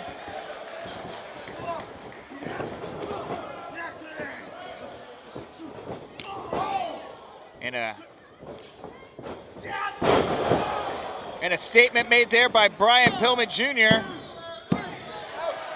with his own elimination. Bryce Benjamin out of the bout. I believe. So we're down to what, 3? I believe 4. I think is Robert Ego Anthony. Where did he go? He got. Well, yeah, because Frank the Clown's still out there. Ego got. There's a kick out by Pillman. Ego got fired into the guardrail. I don't think I've seen him in a couple of minutes. Have you? I haven't seen where he went. No. I'm also starting to wonder. Maybe they're under the ring right now, commiserating. And Gringo Loco going where he is most dangerous, and that is from the top rope. Oh, corkscrew senton and Pillman out of the way. Pillman sees an opening here.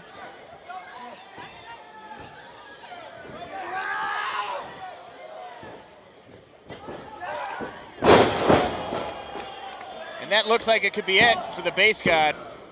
And it is. Another one bites the dust. We are down to Wardlow. We are down to Brian Pillman Jr. And Brian Pillman Jr. clutching his knee. It looks like he could have injured himself there while attempting that move that eliminated Gringo Loco.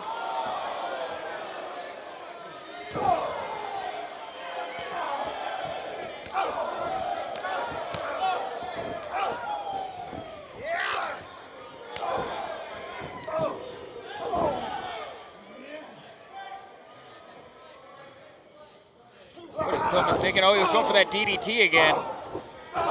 And Wardlow, just like a bull who's got the matador in a corner. Wow. Impressive strength, impressive force. He doesn't do anything halfway. This is one of the most dominant men that I have seen in a while in a wrestling ring. Brian Pillman Jr. is a freak of nature, an all-American athlete, and he is being thrown around like a rag doll by Wardlow. Oh, and there's Isaiah Velasquez still in this bout as well. We forgot about him. And Velasquez! Whoa! Velasquez picking up a pinfall. Here's Ego! Ego! And another quick pinfall, and then we have the 2 men who started this match are the last 2 standing. I am shocked that Isaiah Velasquez was able to pin a man twice his size. Wardlow eats, man. Wardlow probably eats a bacon that weighs as much as Isaiah Velasquez in the mornings. Oh my goodness, whole piles of it. And here we go, Brian Pillman Jr. Big clothesline. Looking to get first blood here is him and Robert Ego Anthony looking to wrap it up. Pillman.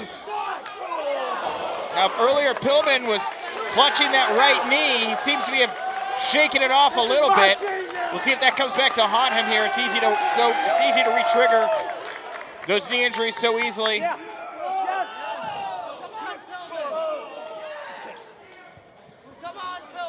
Heads up. And Robert Ego Anthony doing a lap around the ring, up and over the top.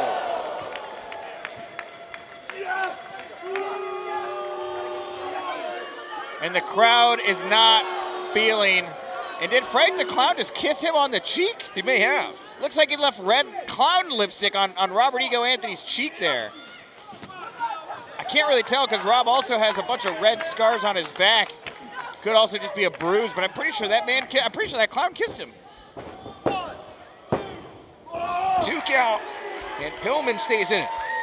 Wonder how Noelle Foley feels about that. Frank going out there supporting Robert Ego Anthony, giving him sweet kisses on the cheeks. You think she should be jealous? I think she should be.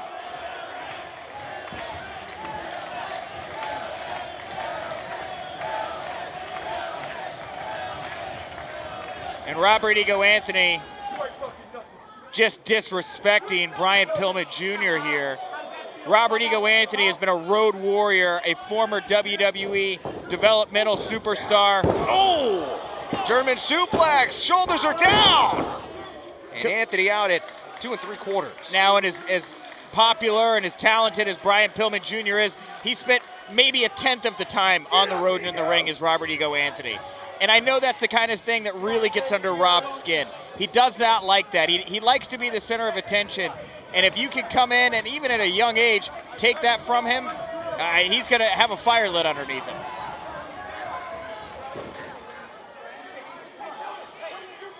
And Frank the Clown up on the apron here, distracting the referee. Oh no, oh no! Oh, and the referee just ate it hard in that middle rope right across the sternum. Right. Oh, Ego using Brian Pillman Jr.'s cane against him. Referee getting into position. You got to be kidding me. You've absolutely got to be kidding me. That was a robbery there.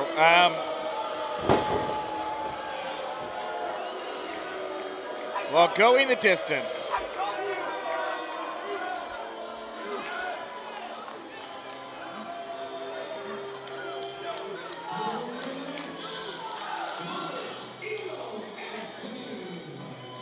More bragging rights for this guy, huh? You know, Frank the Clown went from being a guy who sat ringside in funny clown makeup to being a part of the show.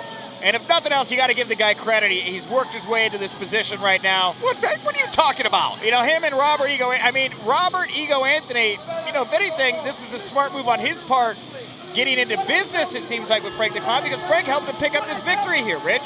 I don't know that Rob could have done it on his own. I don't think you know what? I don't think he could have, period. I think he would have lost. Anthony taking an extra stomp at Pillman. Now this is... What the hell does this guy think he's doing? He's very full of himself right now. Well, very wisely, if there's one smart thing that Anthony's doing, it's, you know, keeping Frank from committing self-sabotage, if you will. I got a feeling Pillman's going to remember that. Look, I'm trying to give Frank credit here, but you better watch yourself. Doing something dumb like kicking Brian Pillman Jr. in the chest is not going to attract... That's a bad idea. It's not going to attract the right kind of attention. And look at these two. Frank perched on Robert Ego Anthony's shoulders, parading around like he just won the World Series. This might be Frank the Clown's biggest moment in his career. Absolutely. I mean, you know... And it's not even his moment. No, but every moment for Frank the Clown is a big moment for Frank the Clown. You know, he wakes up, he eats some cereal. That's a big moment. A big moment. Take a shower, big moment.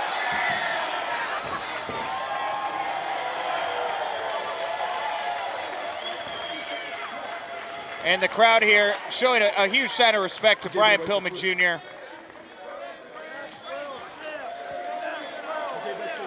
And I'm sure that's not the last we've seen of BPJ here in Warrior Wrestling.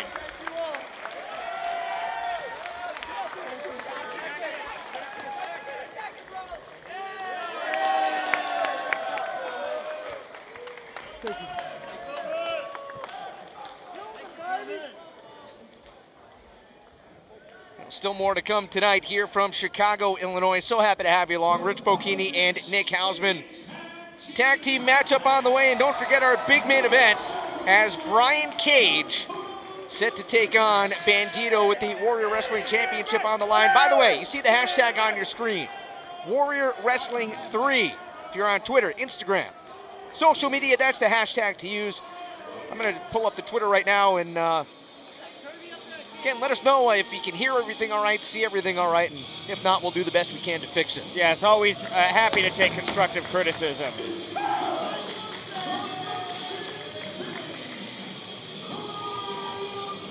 Come on, Chicago!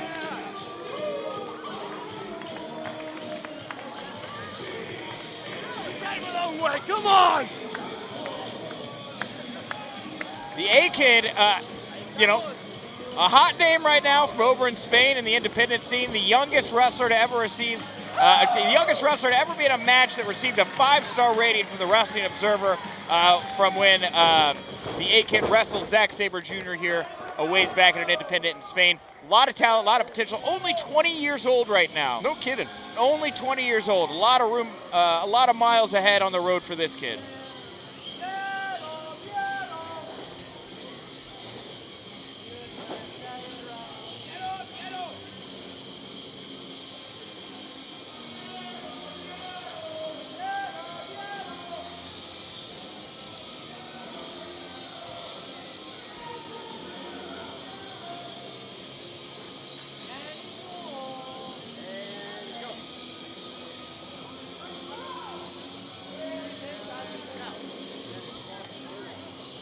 By the way, I did get wind earlier on that Warrior Wrestling will be making its return here to Chicago. The announcement for the date forthcoming. You want to keep an eye on Twitter. Yeah, on Twitter, WarriorWrestling.com. This is certainly not the last Warrior Wrestling show. There will be a WW4.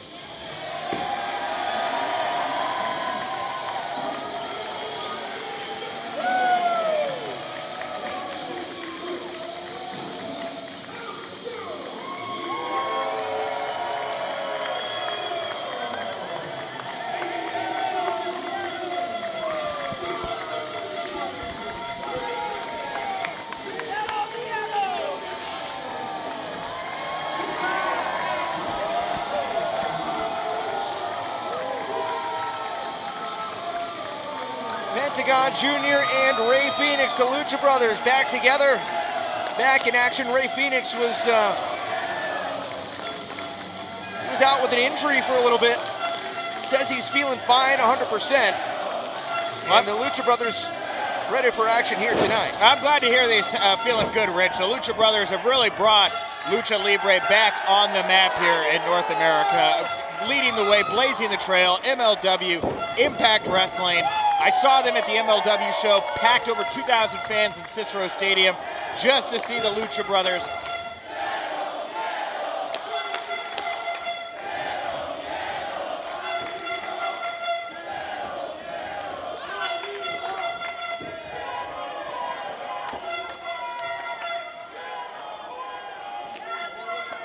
And the Lucha Brothers consider themselves brothers. Of course, Team White Wolf, Carlos Rama and the A-Kid consider themselves to be like brothers as well. These two have become a very popular act over in Spain and the UK. They've been imported here by Principal Steve, our authority figure in Warrior Wrestling. Did you just say the Lucha Brothers consider themselves brothers? You know they are brothers. They are brothers, sorry. Right. Yeah, it was a misstep on my part. That's okay. That's all right, yeah. I just want to make sure that the viewers at home aren't like... Are confused. I thought they were brothers. Yes, I meant to say the A-Kid and Carlos Romo are like brothers. I misstepped there. I understand A-Kid has had some classics with the likes of Ricochet, Zack Sabre Jr. Correct. I mean, imagine A-Kid and Phoenix one-on-one. Yeah, it's really a dream match here, you know, and that's the thing is A-Kid, as quick as he's breaking out, so many dream matchups still for him to have here, and he's wrenching away right now at that ankle, which is smart here when you're dealing with luchadors like Phoenix and Pentagon. You want to try to ground them as early as possible, take away that ability for them to get onto the ropes. And the Mexican Phoenix here flipped it around, and he's the one dishing out punishment on A-Kid right now.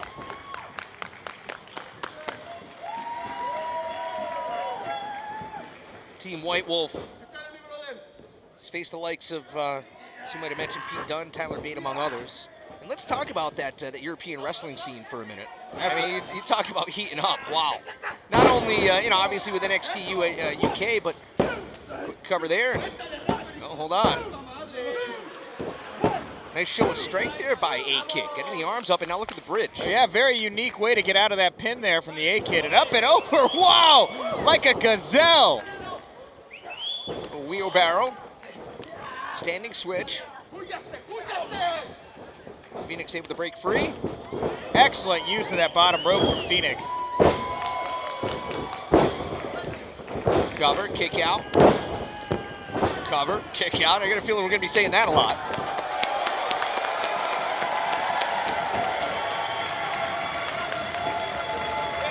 And Ray Phoenix challenging, daring A-Kid. Push me.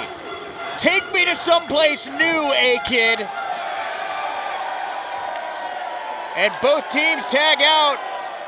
Pentagon and Carlos set to take the stage. And listen to that reaction to Pentagon.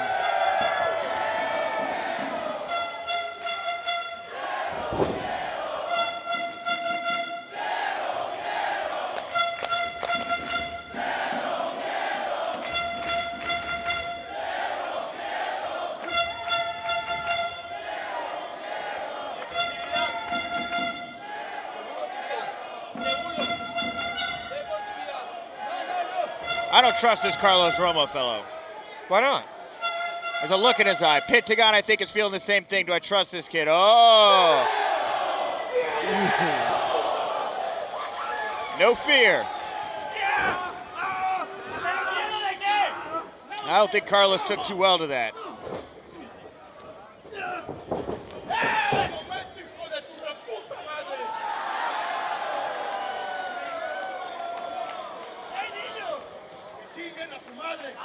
Pentagon taking off the glove.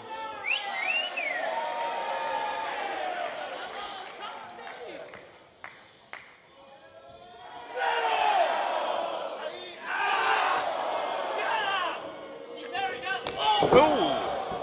That's one thing you don't interrupt.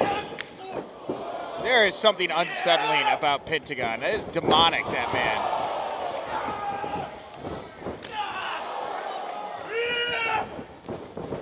Ooh, Carlos ran right into that super kick. Somehow stayed on his feet. And I like how Team White Wolf is pushing the Lucha Brothers here. I'm very impressed by this. There's definitely...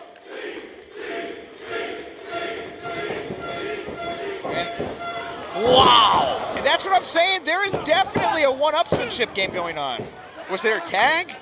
There was not a tag, to the best of my knowledge. Is this a Lucha Rules match? I believe it could be a Lucha Rules match. I guess that's at the discretion of referee Jeremy right now. Maybe there was a tag and we missed it. That's always possible. Could have been a blind tag.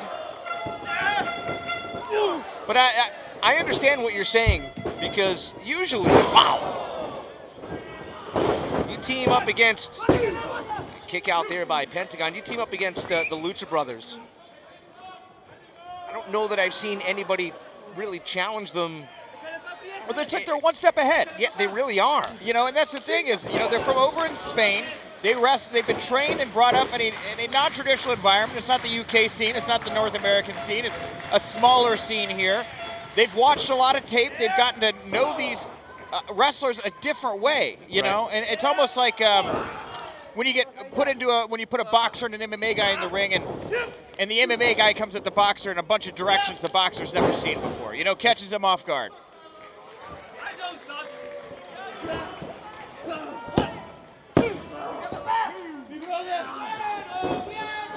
And Carlos now in the driver's seat. Very unique position for Pentagon to be in here right now. Of course, in 2018, Pentagon actually held the Impact World Championship at one point. Yep. A lot of people may forget about that. He put the brakes on there. That's the experience factor coming in. And like a lot of talent here tonight that is putting injury at risk as they get ready for Impact Homecoming, the Lucha Brothers in another big bout tomorrow night will be competing against LAX in a bit of a dream match. That's going to be something else. Well, before they get to LAX, they definitely shouldn't take Team White Wolf too lightly here. Nice transition there by White Wolf as well. Carlos had some trouble getting Phoenix placed where he wanted him to, but was able to hang on, and you see the way that he kind of pulled the head up to make sure that A-Kid was able to deliver that single leg drop kick. And look at A-Kid here. Nothing fancy, just a rear lock there right now. But it gets pushed off pretty quick by Phoenix. I thought I saw some spittle or a tooth go flying out of Phoenix's mouth there from that drop kick from A-Kid. And that's one of the things I love about Warrior Wrestling here, Rich. You know, you see shows like All In, which introduced the world to Bandito on a bigger stage. A guy like A-Kid is waiting for that same kind of opportunity. Of course, the Principal Steve here, always looking out for talent that's going to break out and steal the show. A-Kid, Carlos Romo, the Team White Wolf, those are the kinds of performers you're going to get to be introduced to and surprised by at Warrior Wrestling.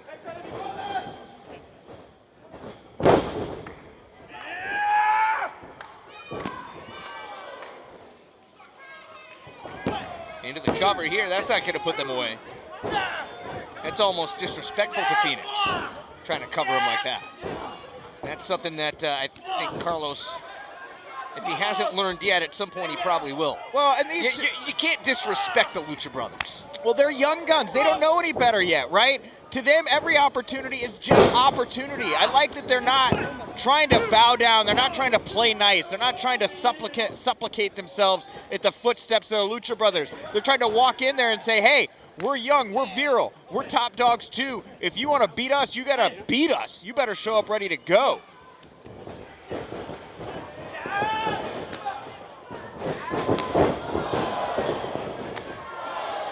And some monster blows there from Phoenix. The intensity picking up. Phoenix with the back handspring cutters. And Team White Wolf is out on the ground. Is this where Phoenix is going to be able to get to Pentagon?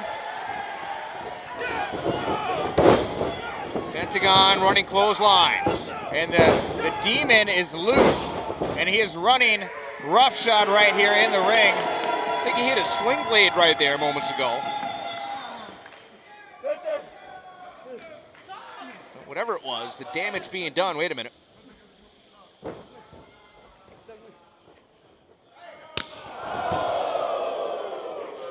You can feel that in every ounce of your being when Pentagon lays in those chops.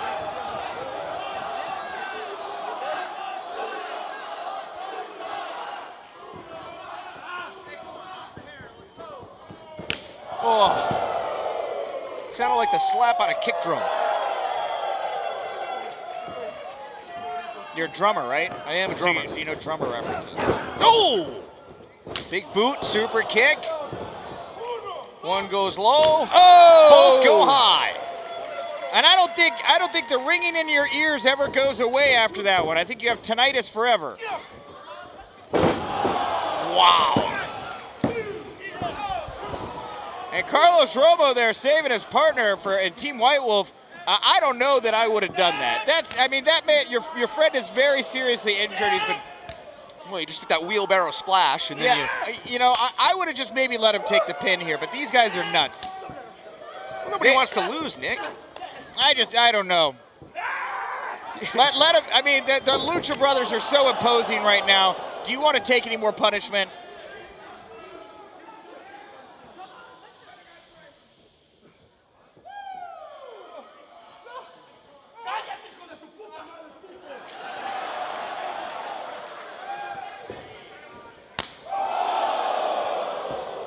So hard to get a room filled of wild fans quiet, but Pentagon seems to have done it.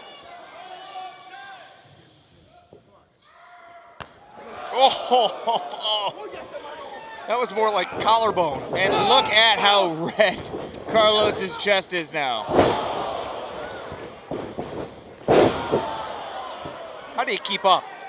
My God. Double stomp off the top. That's going to be enough.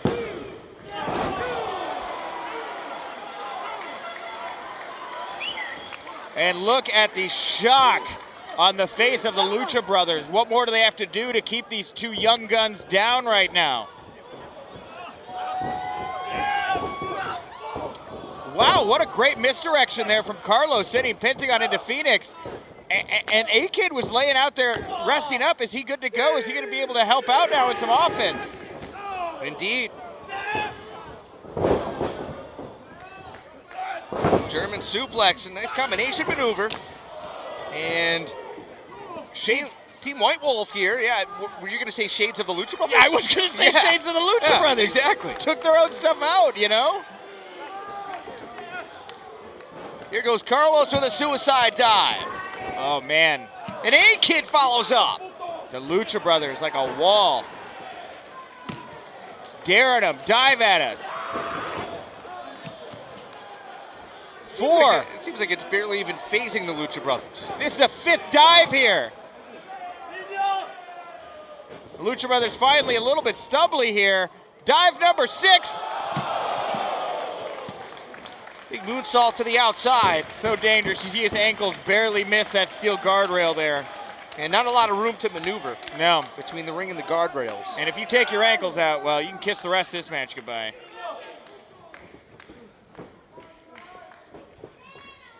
And what are Team White Wolf thinking here?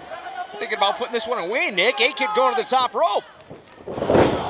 Huge missile drop kick into the cover. Carlos hooks the leg, and there's Penta with a kick right to the face. The Pentagon Jr. just looks frustrated. He looks like he's at the end here. He doesn't want to push himself any further. He just wants to wrap this thing up.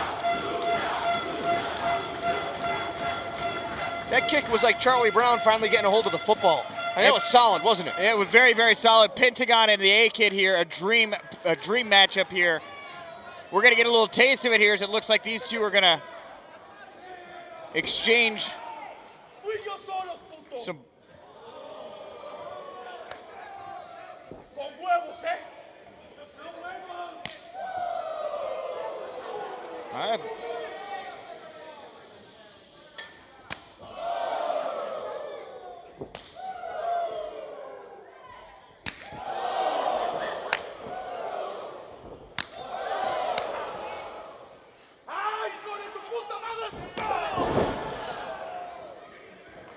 A-Kid's chest is just so blistered and red and raw right now.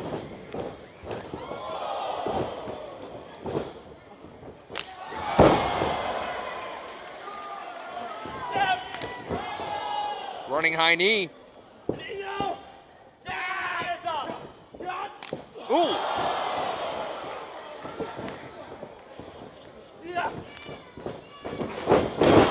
Spanish fly.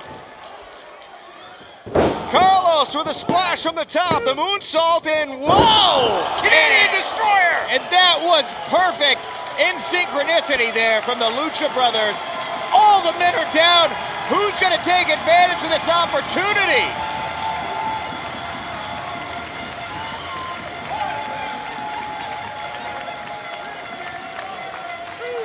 Everybody rising to their feet here tonight in Chicago. I can literally feel our commentary table shaking right now, Rich. The Lucha Brothers, Team White Wolf. What a dream matchup here at Warrior Wrestling. Hashtag Warrior Wrestling 3.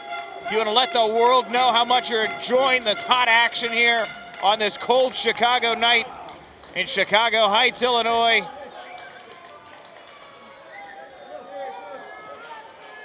This isn't even our main event. One more match to go, Rich. It's hard to think, where do we go from here? Still get that title match on the way. Bandito against Brian Cage for the Warrior Wrestling Championship.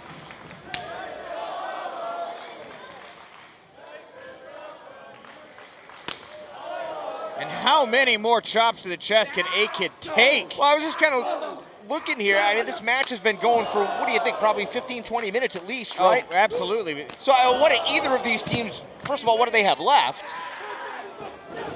And this is maybe a situation where Team White Wolf's age, their youth, their exuberance could pay off. No, wait. Hold on here, wait a minute. You might have spoken too soon. That's it, I'm sorry. Suicide dive to boot. Pentagon into the cover. And that's all she wrote.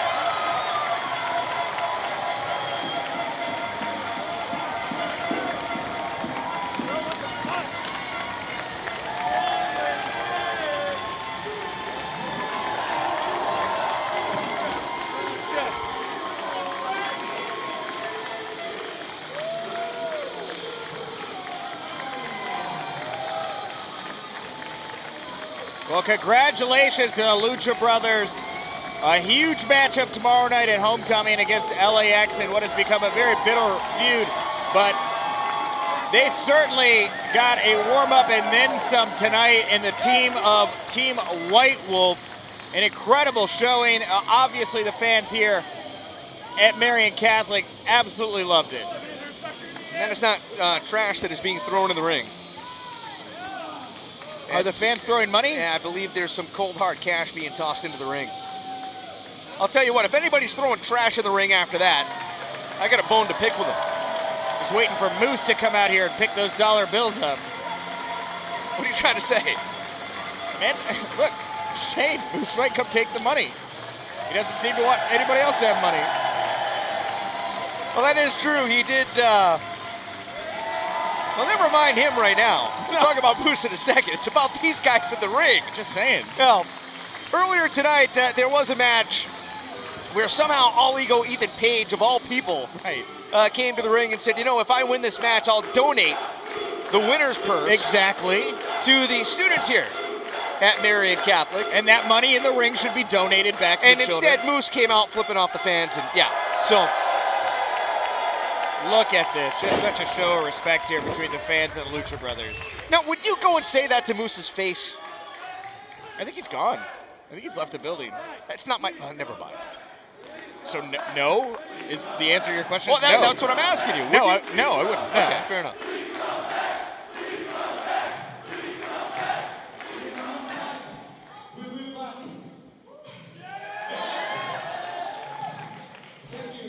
Thank you so much. Thank you for an incredible 2018. And we're ready to start 2019. And it's a big pleasure to start here in Chicago with all you guys.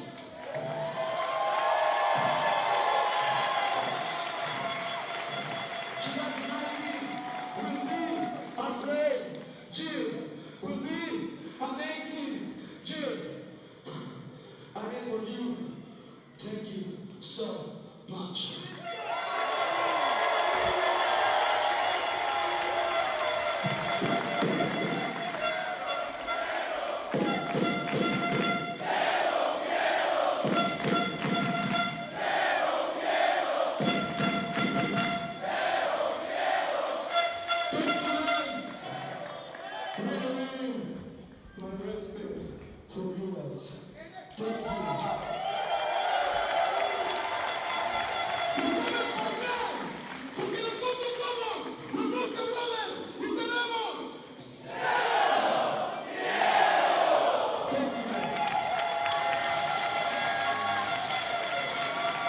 Class acts all the way, Ray Phoenix and Pentagon Jr., the Lucha Brothers. And again, excellent booking here for Principal Steve. Wonderful authority character here. And Hashtag Warrior Wrestling 3. Just looking at some of the chatter on Twitter. Hashtag Warrior Wrestling 3. Good old David Bixenspan. Good old Bix. Says Warrior Wrestling's commissioner is Principal Steve. Yes. That's what I just said. Well, I know that, but I'm just trying to... I was praising him before you read that tweet. I'm trying to give it some context here, Nick. Oh, I gotcha. Well, yeah, I'm glad to hear Bix is on Twitter praising Principal Steve. It was a great match. So indeed, Principal Steve, Warrior Wrestling, the brainchild of Principal Steve and other staff members here as well. Eric, I believe, a big part of it. Eric Hamilton. Absolutely, yes. Yeah, But indeed, I mean, listen, you want to talk to a real, who knows better about being an authority figure than a principal? You're right. You know, a principal deals with all kinds of arguments. You're dealing with, teenagers who are getting dumped for the first time. You know, you've got kids fighting over balls on the playground or wherever children, linger. I don't know what kids do. I don't know what kids do these days. Let's listen to Kirby.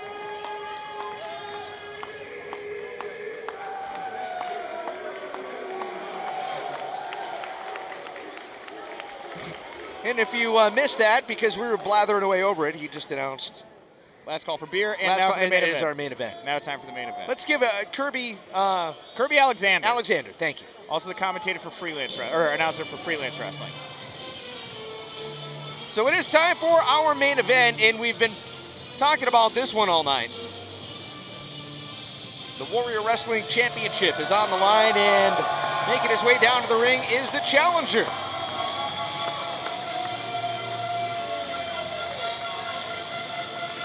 Yes, Bandito is a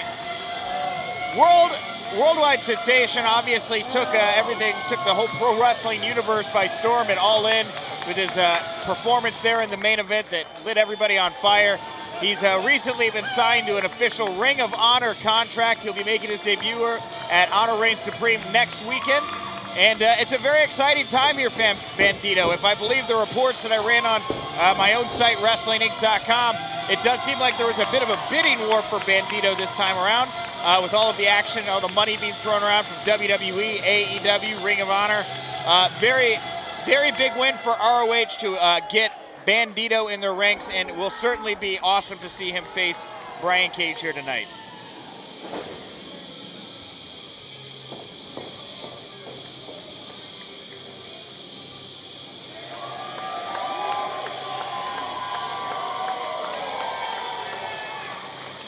There he is, the effing machine. Has the Warrior Wrestling Championship belt. Look at that. What a gorgeous belt. A beautiful belt. We saw Austin Aries earlier. You referred to him and how he used to be the belt collector. Well, it looks like we have a new belt collector here.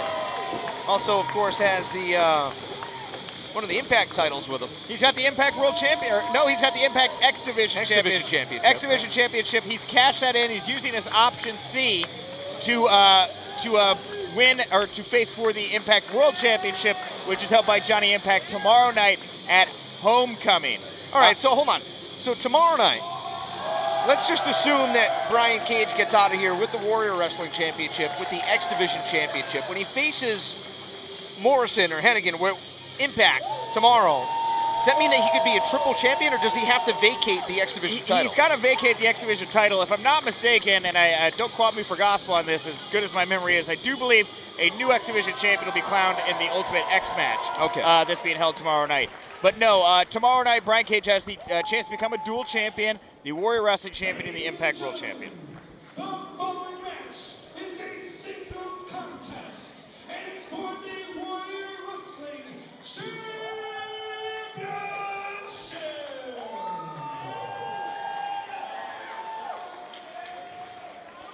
Introducing first, your challenger from Torreon, Mexico.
Call him Brian Cage, call him the Machine, call him the effing Machine, call him the Swolverine. Tonight he is the Warrior Wrestling Champion, and he is going to be putting that title on the line here against Bandito. Now, I did bring up that Bandito has recently signed with Ring of Honor. I want to make it clear that Warrior Wrestling has been in contact with Ring of Honor officials regarding Bandito's status, and while we cannot disclose what was discussed between ROH and Warrior Wrestling management, we can say that Warrior Wrestling is very happy with how those discussions went, and the plan going forward could be very good if Bandito wins tonight. So the caveat. Absolutely. If Bandito walks out of here as the Warrior Wrestling Champion, he will be a defending champion, I think is what that means. I don't think this means Bandito will be taking the Warrior Wrestling Championship into free agency. Nice handshake. Sign of respect. These two have battled once before, I believe, in Australia, actually not too long ago, the end of November, right around Thanksgiving, for the World Series Wrestling in Perth, Australia. There's Cage with a big right hand. And Cage is at a very interesting time in his career right now. Obviously, so popular, became a household name in Lucha Underground as Cage before making the transition to Impact Wrestling, which has fully rallied behind him. I asked him why he chose Impact Wrestling over all the other contracts I'm sure he's being offered right now, and he said it was just that. Impact is looking to give him a chance, and he needs those chances, and he wants to take advantage of them, and that's what Warrior Wrestling is as well. It's a place for opportunity and chances, and he's given that to Bandito here tonight. 2 count only. And Cage. And really, if you think about it, with Impact Wrestling rally around Brian Cage as they have, if Bandito is not able to win here tonight and take that Warrior Wrestling Championship with him, and he goes to Ring of Honor, we may not see these two interact for years to come. This could be the last time we see Brian Cage and Bandito in a ring together. That's a good point.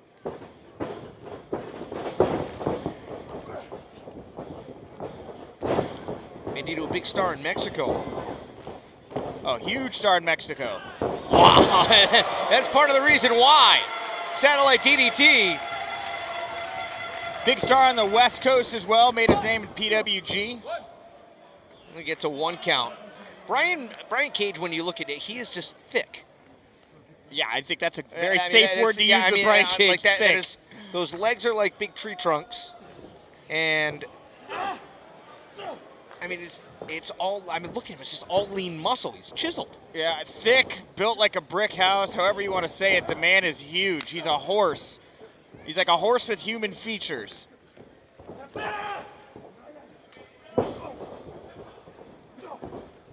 Heavy right hands, and the forearm smashes.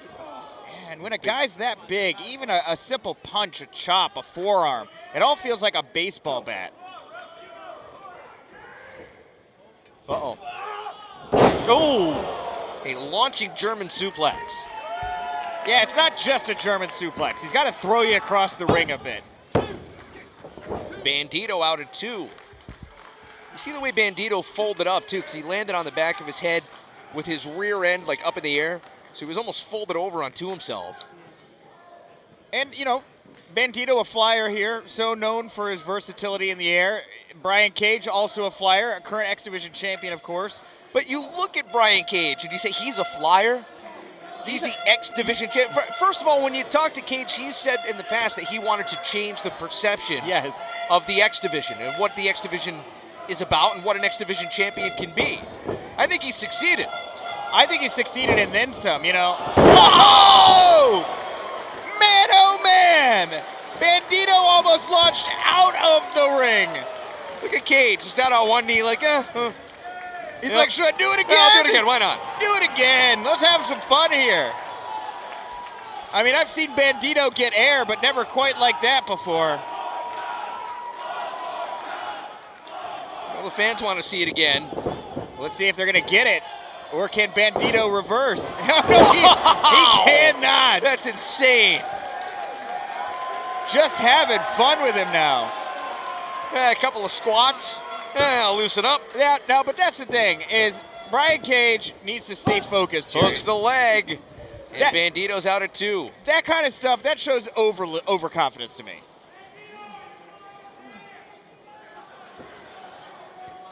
You know, we brought up Austin Aries earlier. Austin Aries actually is the man who invented Option C, which is what Brian Cage will be using to cash in the X Division Championship for a world title opportunity. And Austin Aries was successful when he invented that, so. He invented Option C. Option C, yes, he was the first man to say that he wanted to use the X Division, he wanted to cash it in, he wanted to drop the title in exchange for getting a world title opportunity. That was Austin Aries' idea. Interesting. Method to the mayhem with that guy. I think we said it during his match that even when it seems like it's not calculated, there's always thought that goes behind what Austin Aries does. And showing a little life here from Bandito. Yeah, finally. He's found his, second win. I was convinced that Cage was going to catch him. I mean, when you come off the ropes in a corkscrew like that, you just see him in the lights moving around and you get lost in it. It's like a piece of art. It's like that fly ball up in the lights and he comes down and, Whoa! Big jump over the top of the outside there. And Bandito, as he is mounting some offense here, you can still see him down trying to get his bearings together. I think he might just be figuring out where he is after those 2 big kicks to the air that he received from Brian Cage earlier. Get up there, Cage.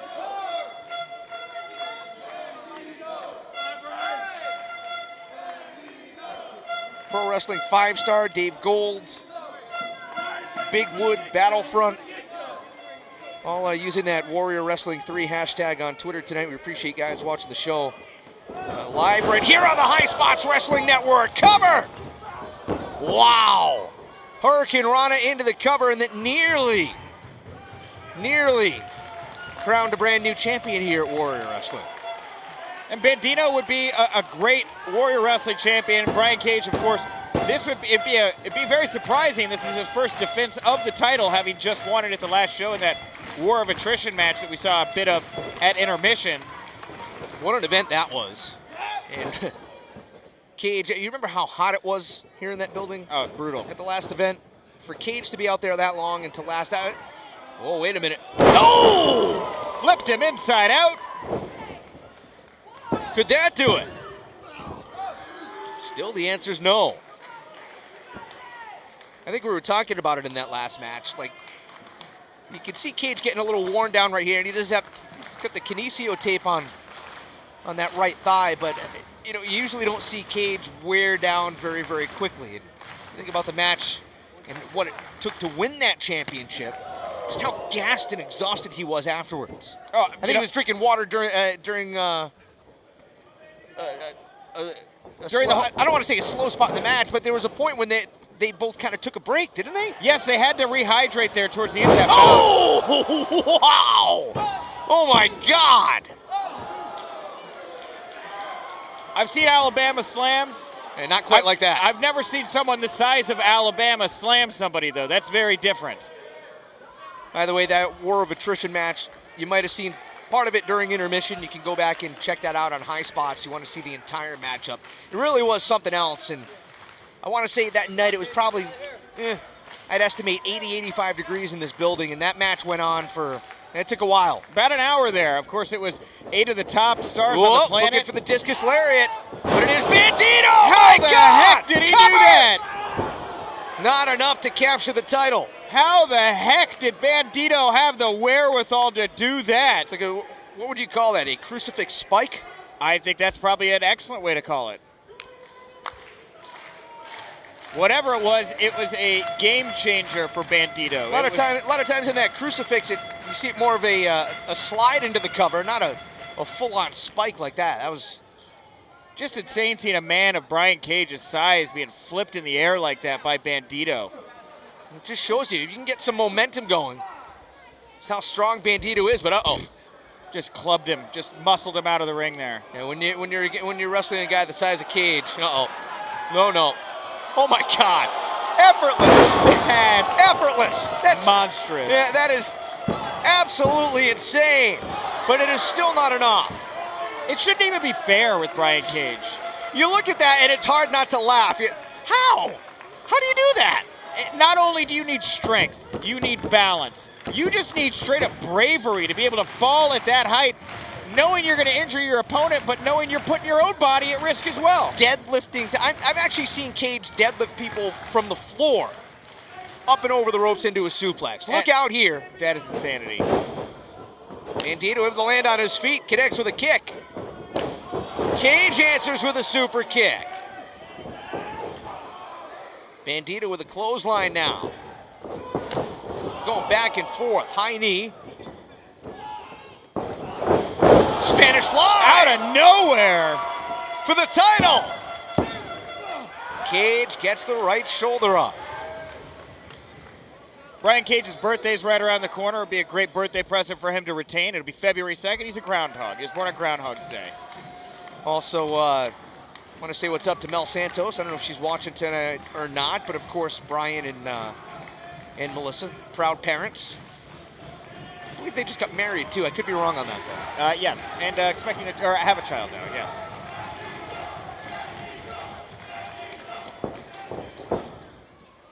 And Bandito, very unique approach there for offense. What is this? Oh my God! That's German innovation. suplex for the title, and no! I don't think I've ever seen that. That's art.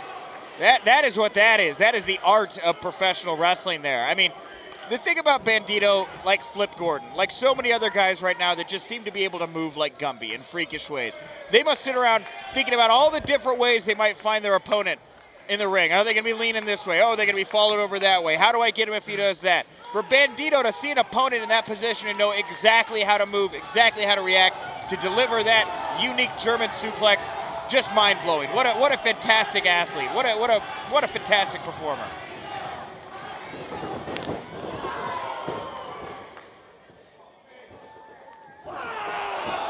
You gotta be kidding me. You took the words out of my mouth.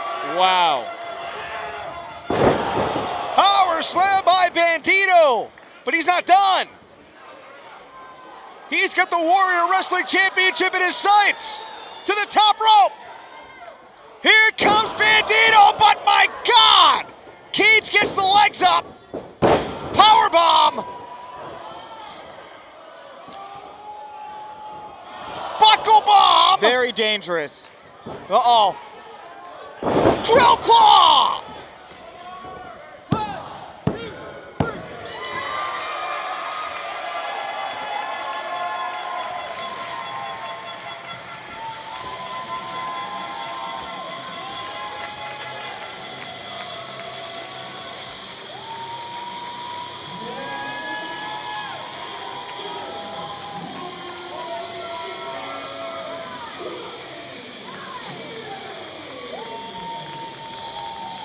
The effing Machine successful in his first Warrior Wrestling Championship title defense.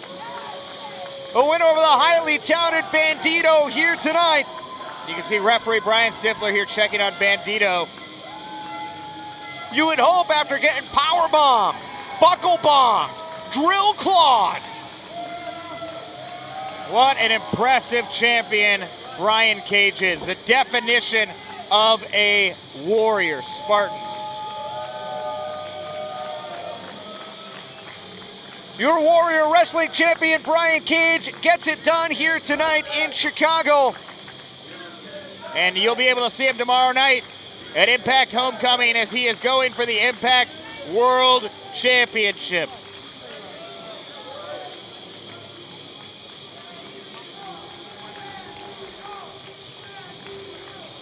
If you've enjoyed the action, remember,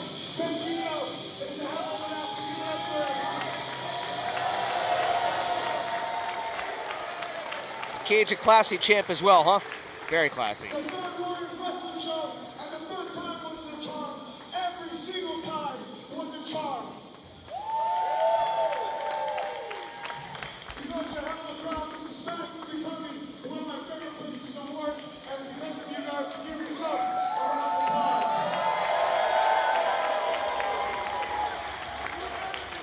Nobody's better than Cage. Come on, get real.